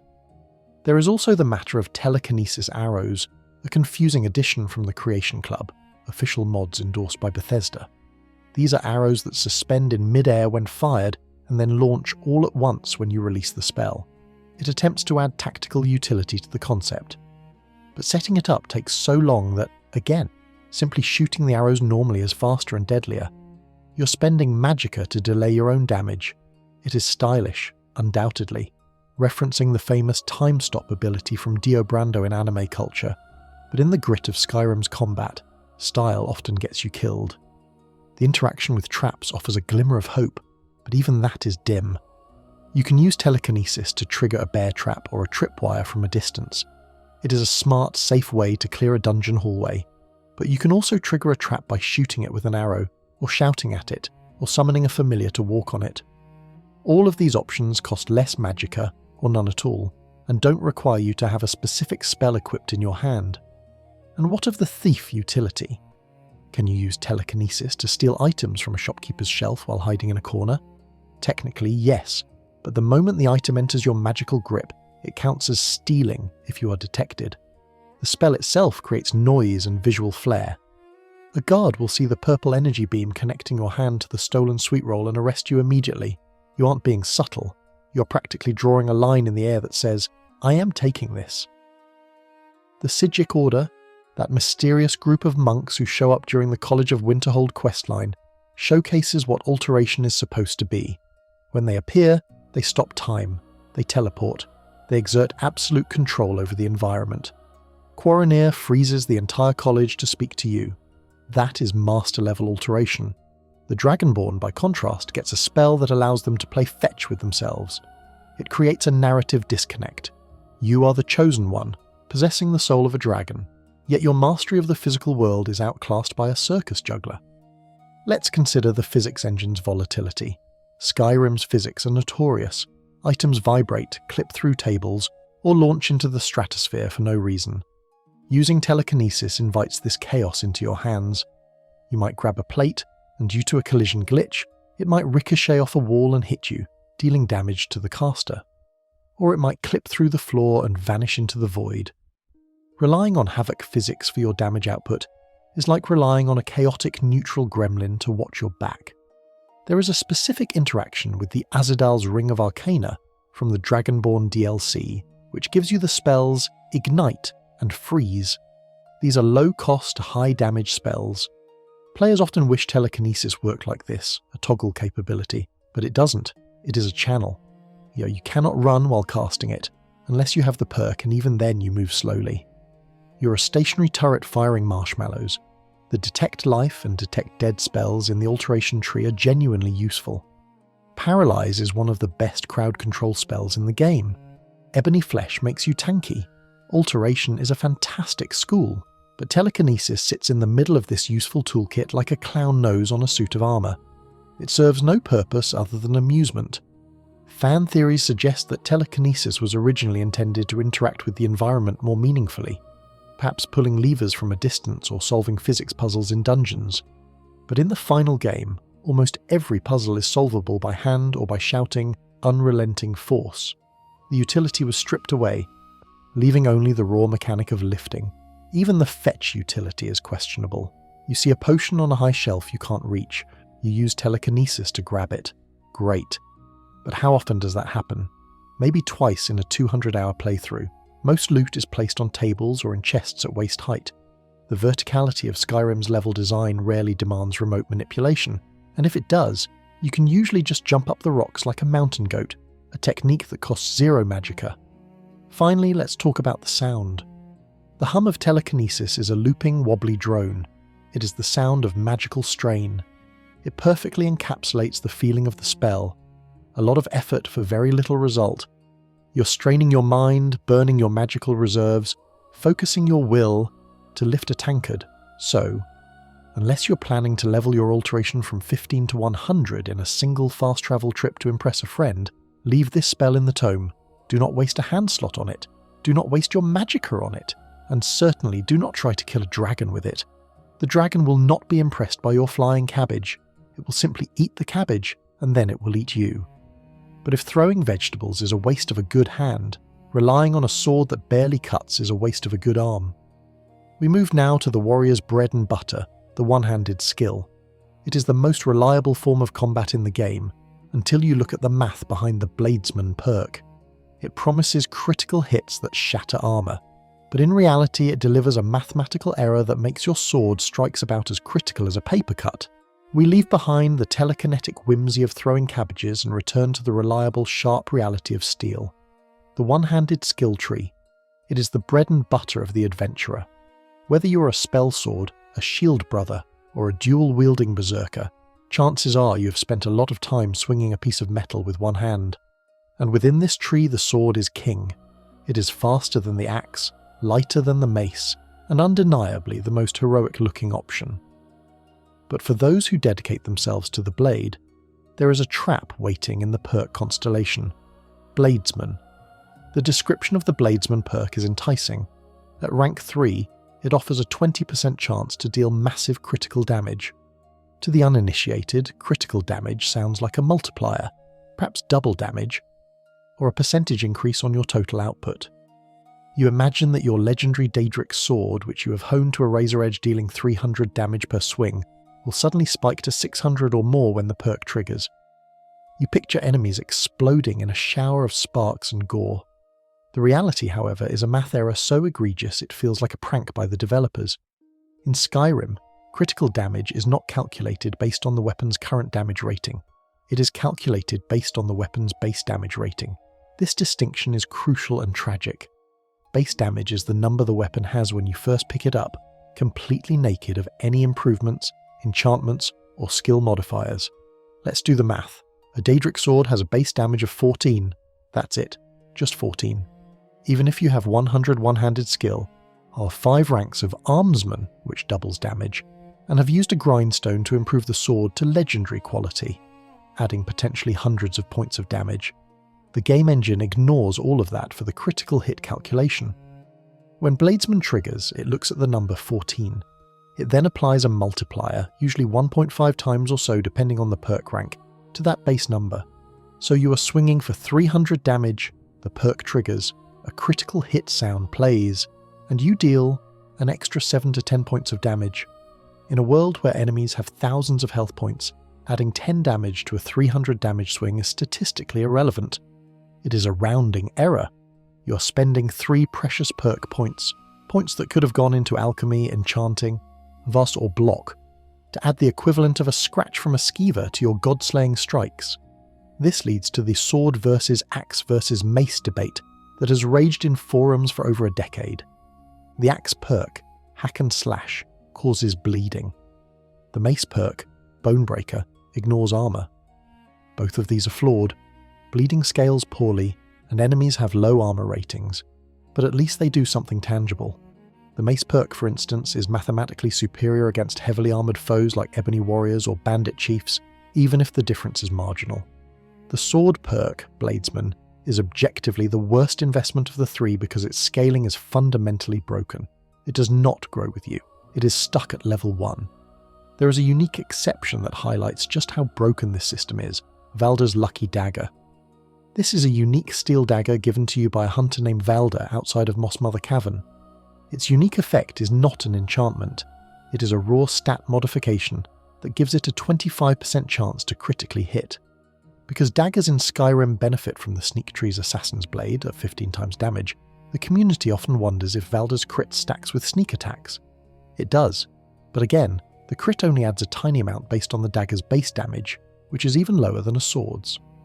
The dagger is famous not for its damage but for its high crit rate, which makes the satisfying crunch sound happen more often. It is a placebo weapon. It feels powerful because of the audio feedback, not the math. This brings us to the critical charge perk. This is a separate perk in the one-handed tree that allows you to do a sprinting power attack for double critical damage. Now, double critical sounds amazing, but remember, 2 times 0 is still 0, or rather, 2 times a very small number is still a very small number. The real value of critical charge is not the damage bonus, it is the mobility. It closes the gap. It is a gap closer that guarantees a hit. The critical part of the name is misleading advertising. You're taking it for the sprint, not the crit. Fan theories regarding the Bladesman perk suggest that it is a remnant of an older combat system, perhaps from Morrowind or Oblivion, where critical hits worked differently, or where base damage was the primary stat. In Skyrim, however, the crafting system, smithing and enchanting, is the primary driver of power. By decoupling critical hits from crafting, Bethesda essentially orphaned the perk. It is a legacy feature that forgot to update its resume. There is also the visual confusion. When you perform a critical hit, the screen might shake slightly, or the sound effect might differ. But there is no floating damage number without mods to tell you how much extra damage you did. This lack of information hides the perk's uselessness. If the game displayed 300 plus 7, crit. Every time you swung, players would realise the scam immediately. The obscurity of the mechanics protects the perk from scrutiny during normal gameplay. You feel like you're doing more damage, so you keep investing points. Consider the dual flurry perk. This increases the speed of dual-wielding attacks. This is the gold standard of the one-handed tree. Speed is a multiplier that affects everything: enchantment procs, poison application, and total DPS. Comparing Bladesman, a flat tiny addition, to Dual Flurry, a massive multiplicative boost, is laughable. A dual-wielding warrior with 2 swords is a blender, but they are a blender because of speed, not because of critical hits. If you are dual-wielding, skip the weapon-specific perks entirely, and just focus on the speed and power attack branches. Let's talk about the Windgear Scimitar. Found on the Cateria during the Dark Brotherhood questline, this unique sword has a distinct enchantment. Its bash attacks have a chance to paralyze, and its normal attacks have a chance to stagger. It is widely considered the most broken weapon in the game because it can stun-lock any enemy, including dragons. Notice that its power comes from crowd control, stagger, not damage. Even the most powerful sword in the game doesn't rely on critical hits to be good. It relies on preventing the enemy from playing the game. The lore of the Red Guards, the finest sword singers and warriors in Tamriel, emphasizes technique and spirit swords, Shihai. The Bladesman perk attempts to capture this mastery of the blade, but mechanically it fails to represent the lethality of a master swordsman. A true master would strike vital points, bypassing armor or severing limbs, which is what the Savage Strike Decapitation perk represents. Bladesman just adds a tiny bit of extra force.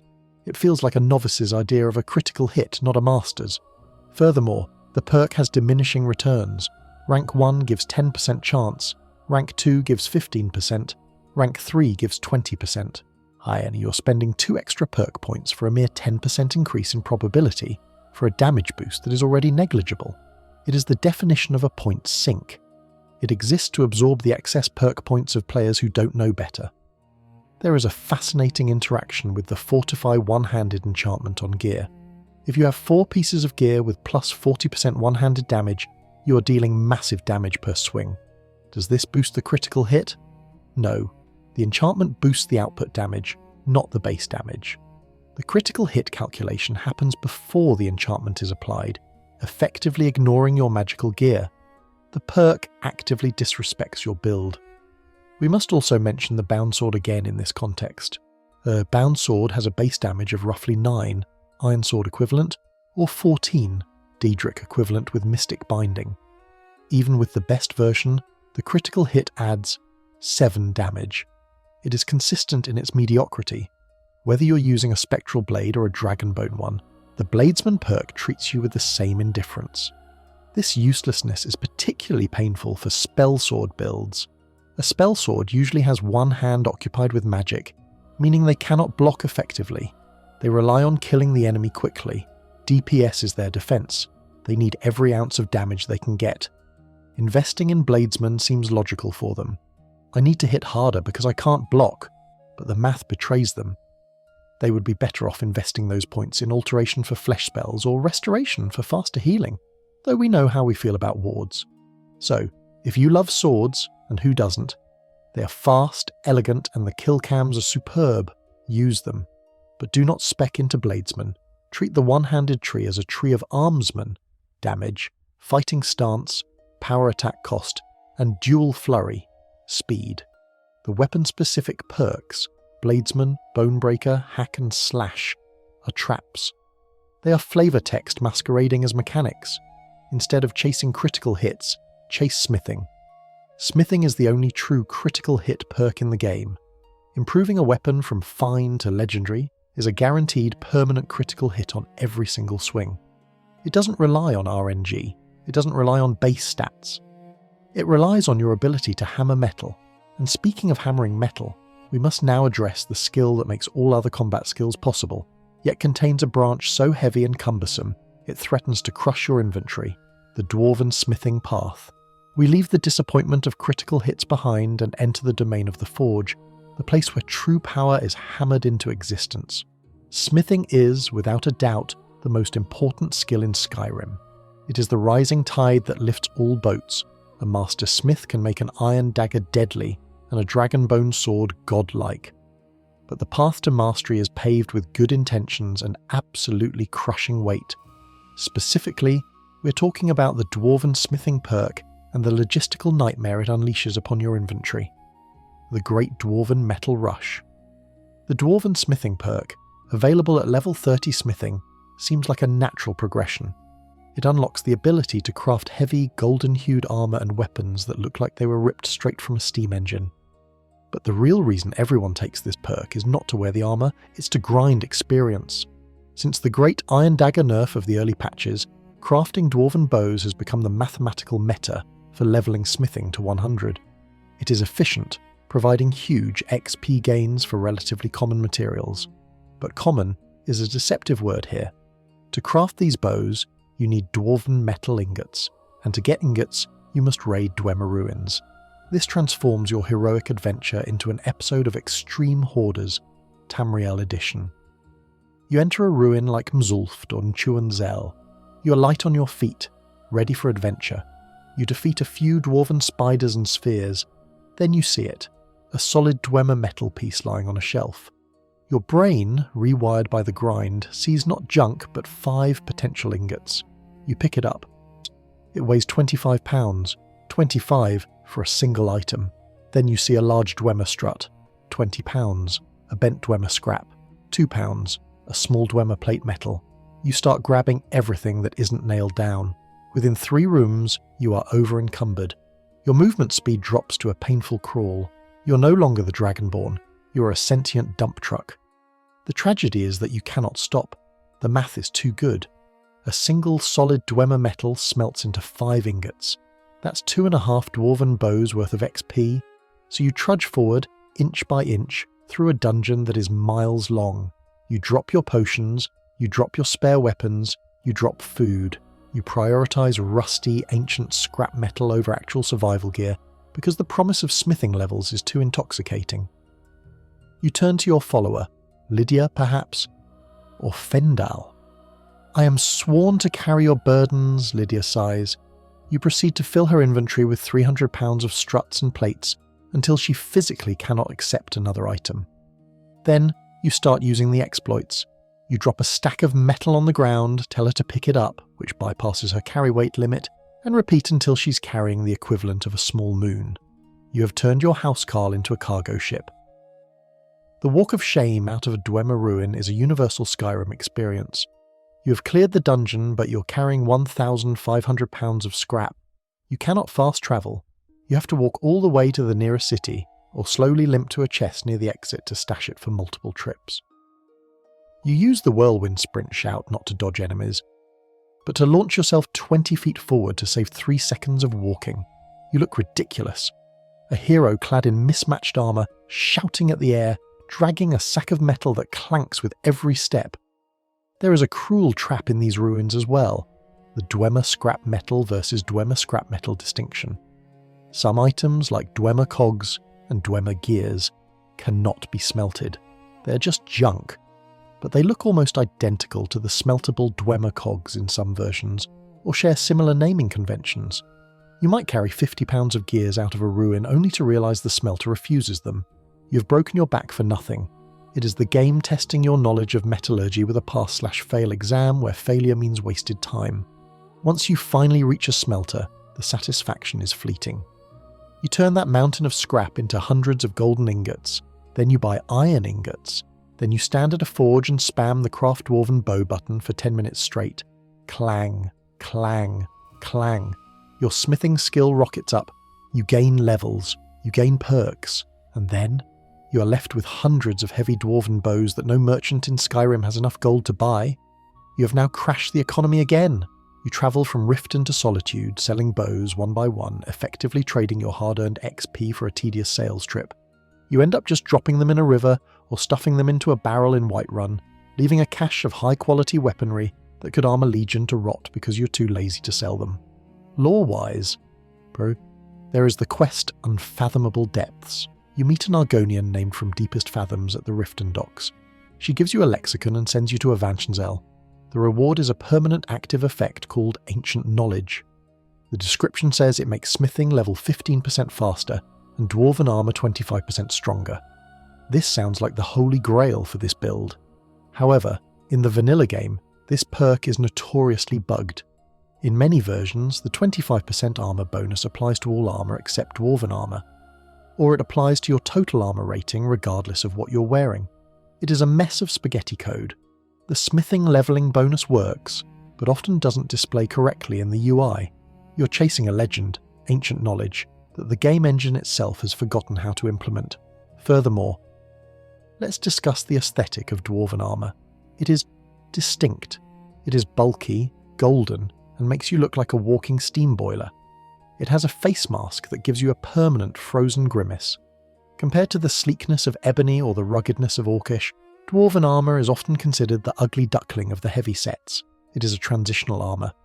You wear it because it is better than steel, but you ditch it the moment you can craft orcish, which is technically lighter and unlocked earlier but harder to find materials for, or ebony. There is also the ethereal crown from the Dawnguard DLC, Lost to the Ages quest. This item allows you to have 2 standing stone blessings at once. The meta strategy is to take the warrior stone, 20% faster combat skills, and the lover stone, 15% faster all skills. Combined with the well-rested bonus, 10% or 15%, you can level smithing at ludicrous speeds. But this requires you to engage with the Dwemer ruins even more, hunting down Ethereum shards. It reinforces the loop. To get better at smithing, you must become a spelunker of ancient mechanical dungeons. The dwarven smithing perk is a necessary evil. It is the bridge between steel and arcane blacksmith. You take it to get to the good stuff, but the act of using it, the scavenging, the hoarding, the smelting, is a grind that emphasises the worst parts of the inventory management system. It turns the game into a spreadsheet of weight-to-value ratios. And let's not forget the spiders. The little Dwemer spiders that jump at you. They often carry Dwemer oil, which is a great alchemy ingredient, but they also explode, or release steam. Fighting them is annoying. Fighting them while over-encumbered is a nightmare. You can't dodge, you can't run, you just have to stand there and tank the shock damage while hoping your follower kills them before you die of embarrassment. Ultimately, the Dwarven Path teaches you a hard lesson. Power has a weight. In this case, it is £25 per unit. You will become a master smith, yes. You will forge armour that can withstand a giant's club. But you will pay for it with your spine, your followers' patience, and hours of your life spent walking very, very slowly through a dark, metallic tunnel. But if hoarding metal is a burden on your body, hoarding souls is a burden on your spirit, and your perk points. We move now to the enchanting tree, specifically the Soul Squeezer branch. It promises to make your magical weapons last longer, but in a world overflowing with filled soul gems, it is a solution to a problem that simply does not exist.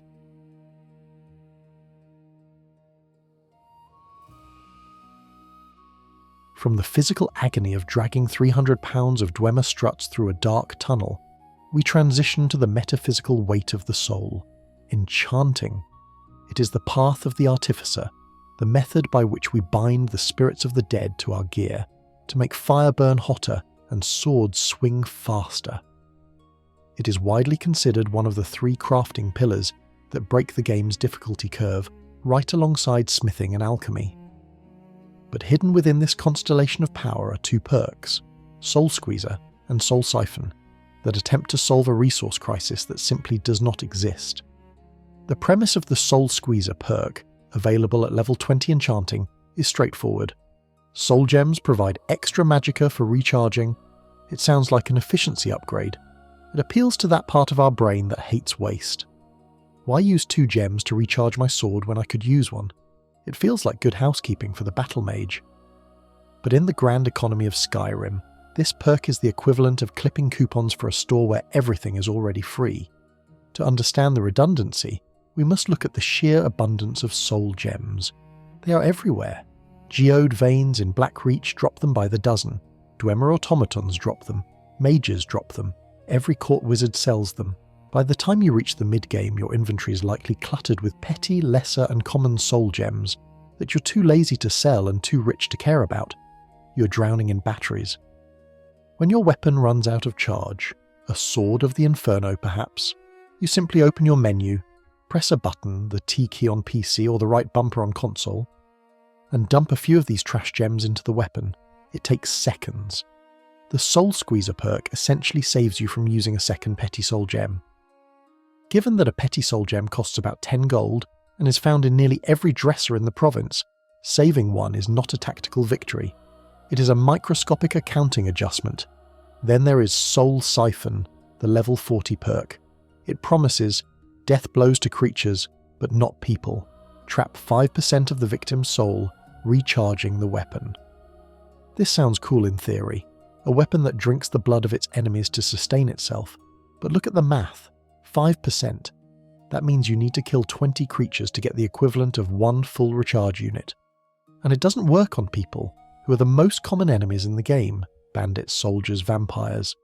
If you're fighting a dragon, this perk does nothing. If you're fighting a Draugr Deathlord, it does nothing. It only works on wolves, bears and spiders.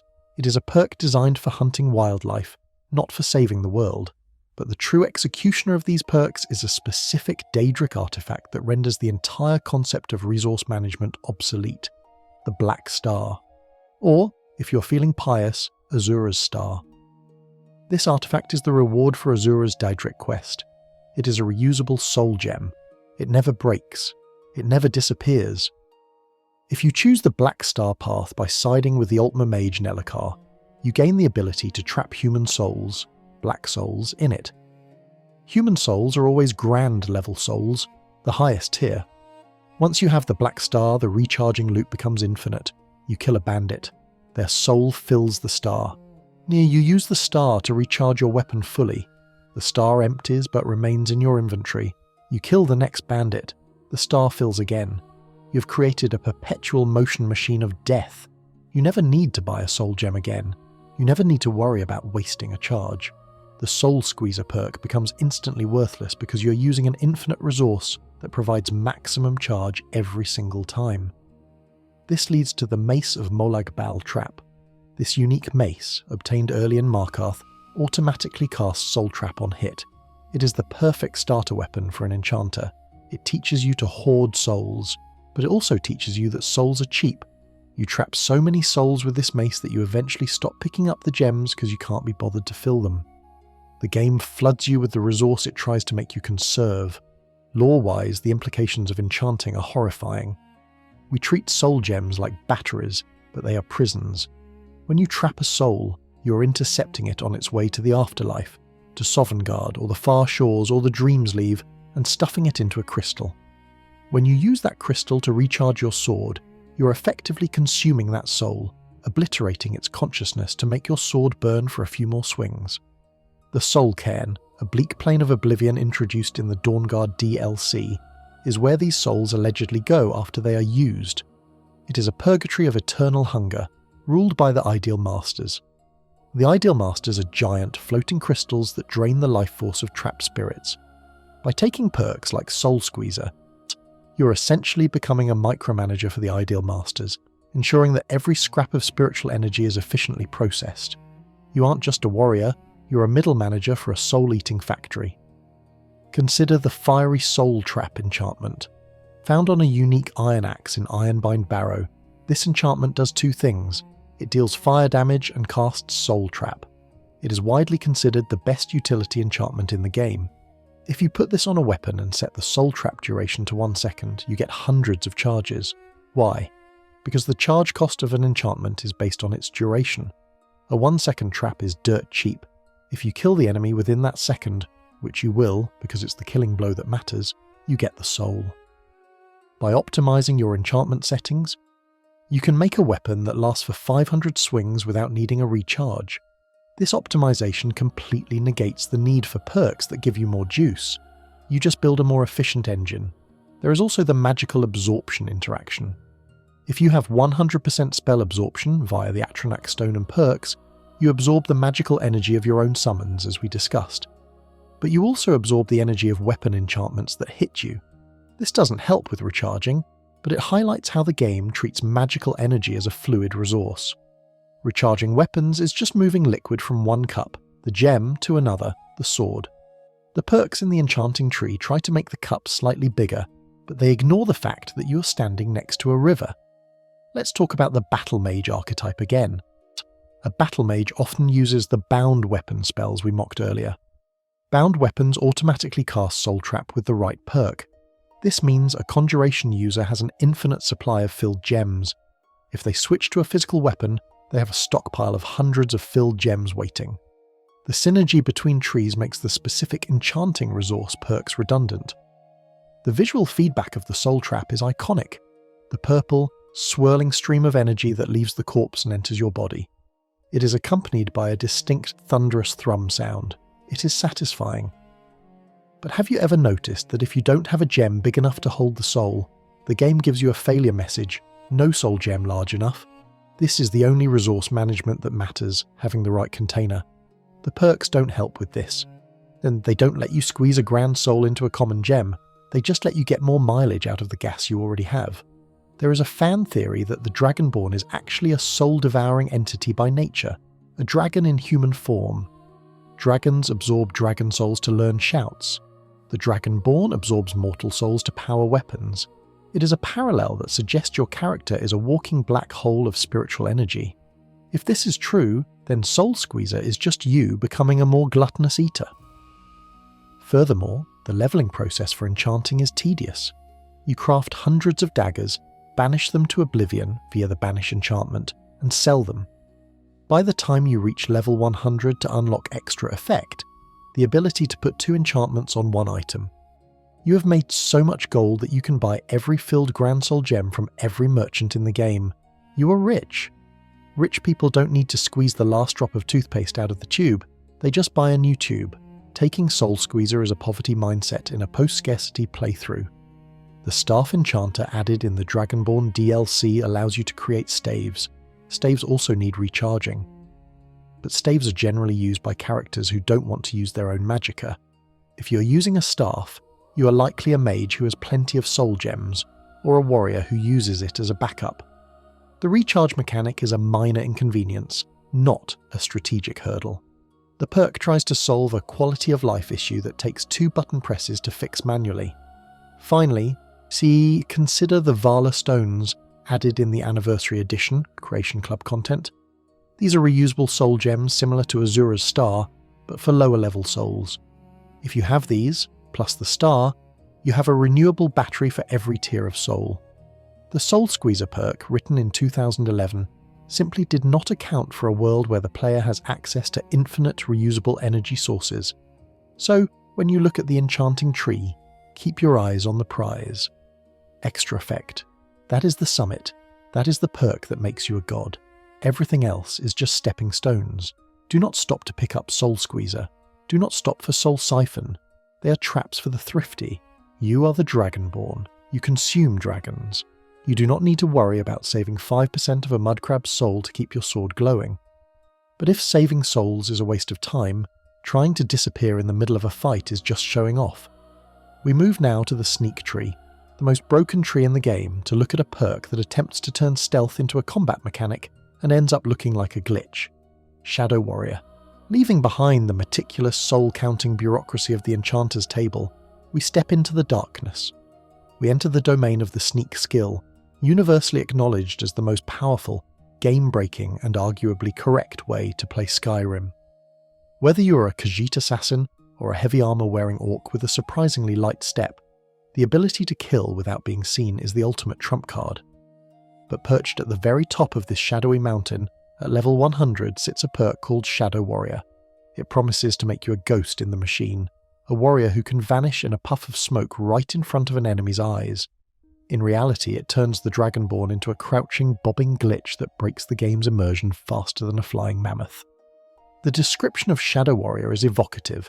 Crouching stops combat for a moment and forces opponents to search for a target. The intended fantasy is clear.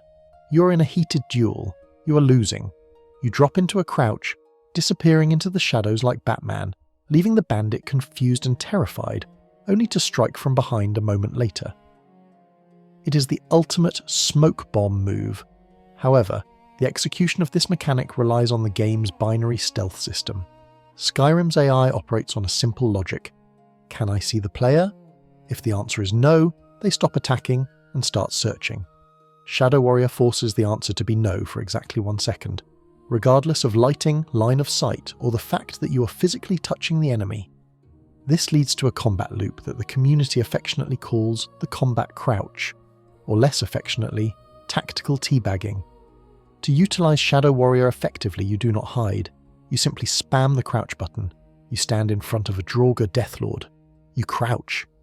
He stops his swing mid-animation, lowers his weapon and says, "Must have been the wind," while staring directly at your kneecaps. You stand up and stab him. He screams, "Never should have come here." You crouch again. He instantly forgets you exist. The visual absurdity of this cannot be overstated. You aren't slipping into the shadows. You are exploiting the object permanence of a potato. You are effectively toggling the enemy's AI off and on like a light switch. It turns a tense, visceral fight into a game of peekaboo, where the penalty for losing is death. But winning feels like cheating.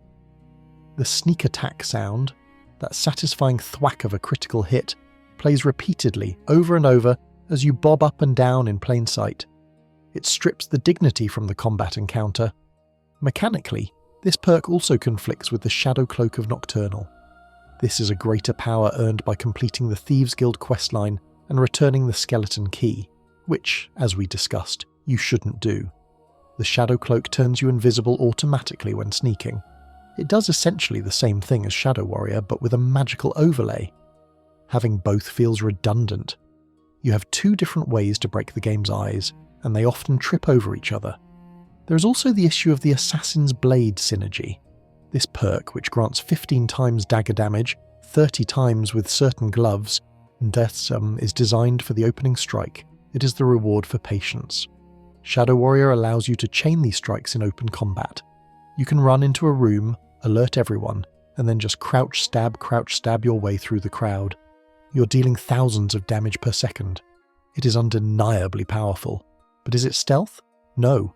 It is a high DPS exploit disguised as stealth. You aren't avoiding detection, you are erasing it retroactively. Consider the Silence perk, available much earlier in the tree. It allows you to run without making noise. This is the true MVP of the sneak tree. It changes how you navigate dungeons. You can sprint up behind enemies, you can sprint away. It is fluid. Shadow Warrior is static. It requires you to stop moving and interact with a specific button prompt to trigger a script. It interrupts the flow of gameplay rather than enhancing it. Lore-wise, the Shadow Warrior technique is often linked to the shadow scales of Black Marsh, Argonians born under the sign of the Shadow, who are trained as assassins from birth. They serve the Dark Brotherhood. The lore descriptions of shadow scales speak of them melding with the darkness, becoming one with the void. It sounds mystical. But in-game, if you watch an NPC try to use stealth mechanics, they just crouch and walk slowly. The Vanishing Act is unique to the player. It suggests that the Dragonborn has achieved a level of mastery that transcends physical limitations, perhaps tapping into the same shadow magic used by Azra Nightwielder. However, there is a fascinating mechanical quirk involving the detection eye reticle. When you crouch, the eye opens, detected, or closes, hidden. Shadow Warrior forces the eye to close for a split second, but if you have a follower, say Serana or Cicero, the enemy will immediately switch aggro to them, so you vanish, and the enemy instantly spins around to attack your friend. You aren't de-escalating the fight, you're just passing the buck. Your follower takes the beating while you perform your squats. It makes you a terrible teammate. There is also the pacifist run perspective. Players attempting to beat the game without killing anyone often rely on illusion magic, calm, fear, or sneaking past enemies entirely. Shadow Warrior is useless to a pacifist. If you are close enough to need it, you have already failed the pacifist challenge. You should be casting Invisibility, the expert illusion spell, and walking away. The spell lasts for 30 seconds. The perk lasts for 1 second. The spell is a tool for avoidance, the perk is a tool for murder. The Muffled Movement perk is another point of comparison. Muffle reduces armor noise by 50%. The Muffle spell or Enchanted Boots reduce it by 100%. If you're completely silent and invisible, you don't need Shadow Warrior. The perk is a safety net for when you mess up. It is a get-out-of-jail-free card for bad stealth players. A true master of sneak never gets detected in the first place, and therefore never needs to force the enemy to stop searching. Let's talk about the kill cam interactions again. Shadow Warrior can trigger sneak attack animations in the middle of a brawl. You might be fighting a dragon, you crouch, and suddenly your character climbs onto the dragon's head to stab it. It looks cool, but it feels unearned. You didn't sneak up on the dragon. You were breathing fire in its face 3 seconds ago. The game forces the cinematic logic of an ambush onto a frontal assault. There is a specific interaction with Aura Whisper, a shout that reveals life forces. A true stealth player uses this to plan their route. They know where everyone is. They time their movements. They extinguish lights. Shadow Warrior encourages a reckless playstyle. You can run into a room blind, get caught, and just toggle your safety on. It removes the tension. Stealth games are built on tension, the fear of being seen. This perk removes that fear. If being seen has no consequence because you can instantly become unseen, the genre mechanics collapse. The backstab perk description says, sneak attacks with one-handed weapons do 6 times damage. This applies to swords and maces, but daggers get 15 times. Shadow Warrior makes daggers the only viable option for this playstyle, because the animation speed of a dagger is fast enough to fit into the 1 second window. If you try to use a mace with Shadow Warrior, the swing is too slow. You will be detected before the hit connects. It restricts your weapon choice to the smallest, fastest blade, further narrowing the correct way to play. Even the sound design betrays you here. The whoosh of entering stealth is loud. In a realistic setting, crouching suddenly and making a loud magical whoosh sound would alert everyone, not confuse them. The enemies in Skyrim are programmed to interpret this sound as he's gone, rather than he's doing magic in the corner. It requires a suspension of disbelief that is hard to maintain after the 100th time. There is a mod called Better Stealth Eye for Skyrim that attempts to fix this. It increases the search time, expands the cone of vision, and makes enemies remember where you were. With this mod installed, Shadow Warrior becomes almost useless because enemies will simply attack the space where you vanished. They assume, correctly, that you didn't teleport but just ducked. The fact that the perk relies on bad, to function, proves its inherent weakness. Finally, consider the nocturnal connection again. Nocturnal is the Daedric Prince of Shadow. Her realm is the Evergloam, a place of constant twilight. Shadow Warrior feels like a tiny piece of the Evergloam leaking into Mundus. It is a supernatural ability, but it is placed in a skill tree that is otherwise entirely physical. Backstab is technique. Light foot, not triggering traps, is agility. Silent roll is gymnastics.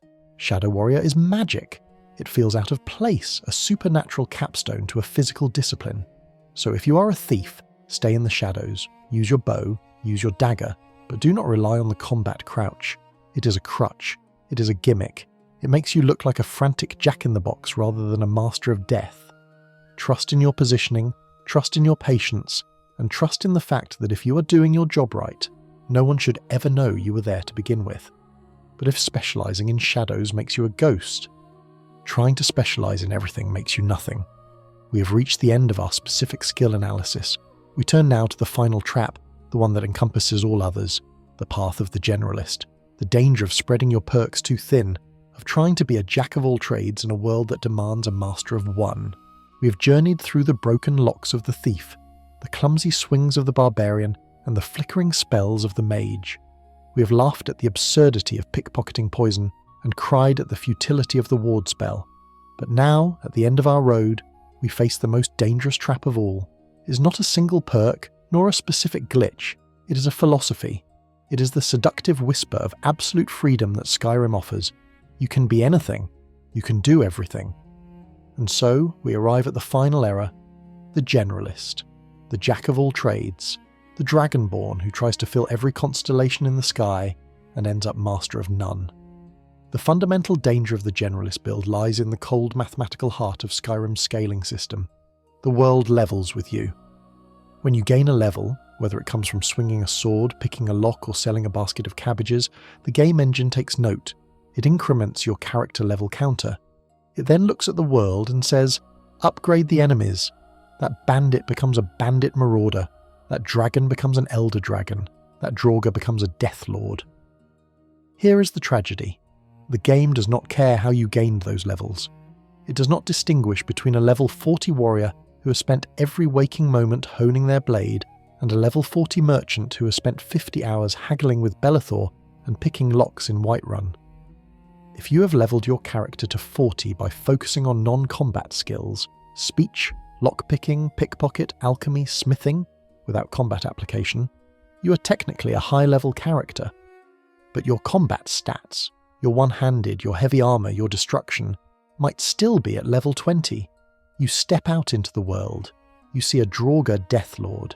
He's scaled for a level 40 combatant. He has 2,000 health points. He wields an ebony bow that deals massive damage. You draw your sword. Because you spent your perk points on haggling and wax key instead of armsman, your sword deals a pitiful 15 damage. You strike him. His health bar doesn't even move. He turns to you, shouts Fusroda, and you are ragdolled across the room into a wall, dead before you hit the ground. You have built a character that is economically rich but combat poor. You are a sheep in wolf's clothing, and the wolves of Skyrim are not fooled. This phenomenon is often called the levelling paradox. In previous Elder Scrolls games like Oblivion, this problem was even worse, the infamous efficient levelling problem. But Skyrim did not solve it, it just hid it better.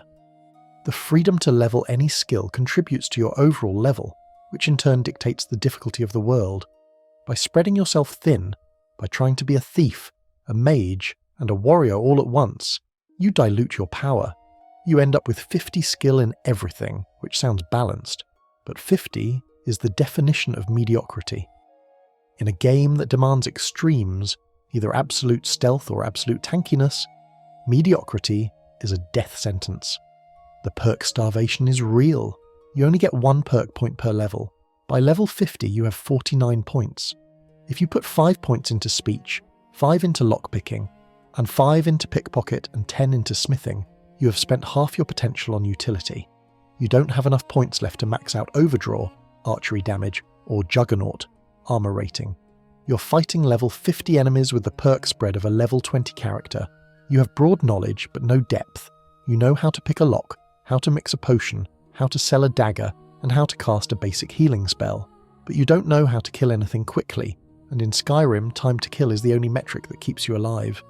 This brings us to the legendary skill mechanic, introduced in later patches. This system allows you to reset a level 100 skill back to 15, refunding the perk points and allowing you to level it again. It effectively removes the level cap. It sounds like infinite progression. But it is a trap for the generalist. If you reset your primary damage skill, say two-handed, back to 15 while your character level 60, you're committing suicide. Imagine the scenario. You're level 60. You're fighting legendary dragons and vampire lords. You decide to legendary your two-handed skill to gain more levels. Instantly your damage output drops by 80%. You lose all your damage perks. You're now a level 60 character swinging a sword like a level 1 novice. But the enemies are still level 60. You've voluntarily disarmed yourself in the middle of a war zone. The mechanic encourages you to grind, but the scaling punishes you for it.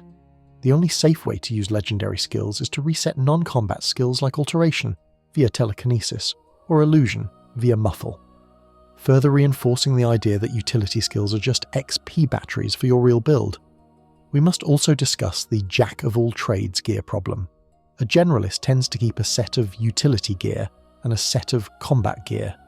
You have a necklace of haggling, gloves of smithing, boots of sneaking, and a helmet of archery.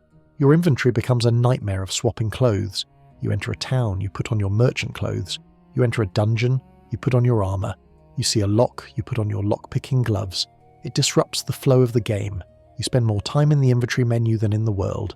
Specialization liberates you from this. A dedicated warrior wears their armor 24/7. They don't care about haggling prices. They just sell the loot and move on. The lore of the Dragonborn supports specialization. The heroes of old, Ysgramor, Jurgen Windcaller, Shalidor, were masters of specific disciplines. Ysgramor was a warrior. Shalidor was a mage. They didn't try to be everything. The Dragonborn is a prisoner in metaphysical terms, a being of infinite potential. But potential must be focused to become kinetic. A beam of light that shines in all directions is just a glow. A A beam of light focused on a single point is a laser. You want to be a laser. There is a specific enemy that serves as the ultimate final exam for the generalist, the Ebony Warrior. He appears only when you reach level 80. He's the game's way of saying, okay, you have leveled up. Now show me what you are.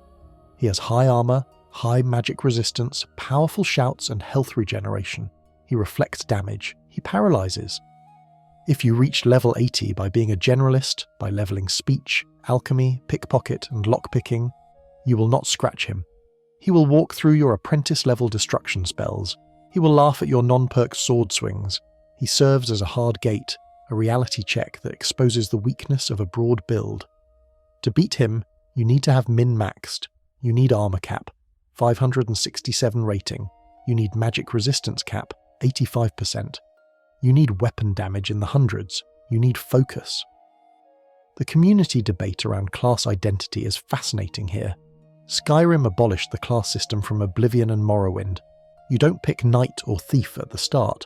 You just play. This freedom is intoxicating, but it leads to the stealth archer convergence. Players start as mages or warriors, or face the difficulty spikes caused by poor leveling, and inevitably drift towards stealth archery because it is the only safe way to deal damage when your build is broken. The stealth archer is often just a failed generalist, who realised too late that they needed a safety net. Consider the Ogma Infinium, the Daedric artifact of Hermaeus Mora. It grants you levels in a specific path: might, shadow, or magic. Even the Prince of Forbidden Knowledge asks you to choose. He doesn't give you the path of everything. He asks you to specialise. The glitch that allowed players to read the book infinitely to reach max level instantly was a popular exploit, but those who used it found themselves at level 81 with no gear, no game knowledge, and no mechanical skill, getting one-shotted by bandits. It is the ultimate parable of unearned power. There is also this standing stone mechanic. You can only have one or two with the ethereal crown active at a time: the warrior stone, the mage stone, the thief stone. The game wants you to pick a lane. The lover stone gives a bonus to all skills, but a smaller one. It is the generalist stone, and it is mathematically inferior to focusing on one group at a time. It dilutes your growth speed for the sake of covering all bases. Finally, let's talk about the roleplay aspect. A character who is the Archmage of Winterhold, the Harbinger of the Companions, the Guild Master of the Thieves Guild, and the Listener of the Dark Brotherhood makes no narrative sense. How do you have the time? How do you reconcile the honour of the Companions with the nihilism of the Brotherhood? By trying to do every quest line and level every skill. You erode the identity of your character. You become a collection of stats rather than a person. A focused playthrough, a paladin who destroys the Brotherhood and ignores the Thieves Guild, is infinitely more memorable than a completionist run where you mindlessly check boxes. The most powerful builds in Skyrim are the ones that ignore 80% of the skill trees. The Orc Berserker ignores magic and stealth entirely. The High Elf Illusionist ignores weapons and armour. They dump all their perks into 3 or 4 trees. They become gods in their specific domain. They don't need to pick locks. They have keys. They don't need to haggle. They are rich from dungeon loot. They don't need to sneak. They kill everyone. So the final lesson of our chronicle is this: don't be afraid to be bad at things. It is okay to be a mage who can't pick a lock. It is okay to be a warrior who can't cast a spell. It is okay to be a thief who runs away from a fair fight.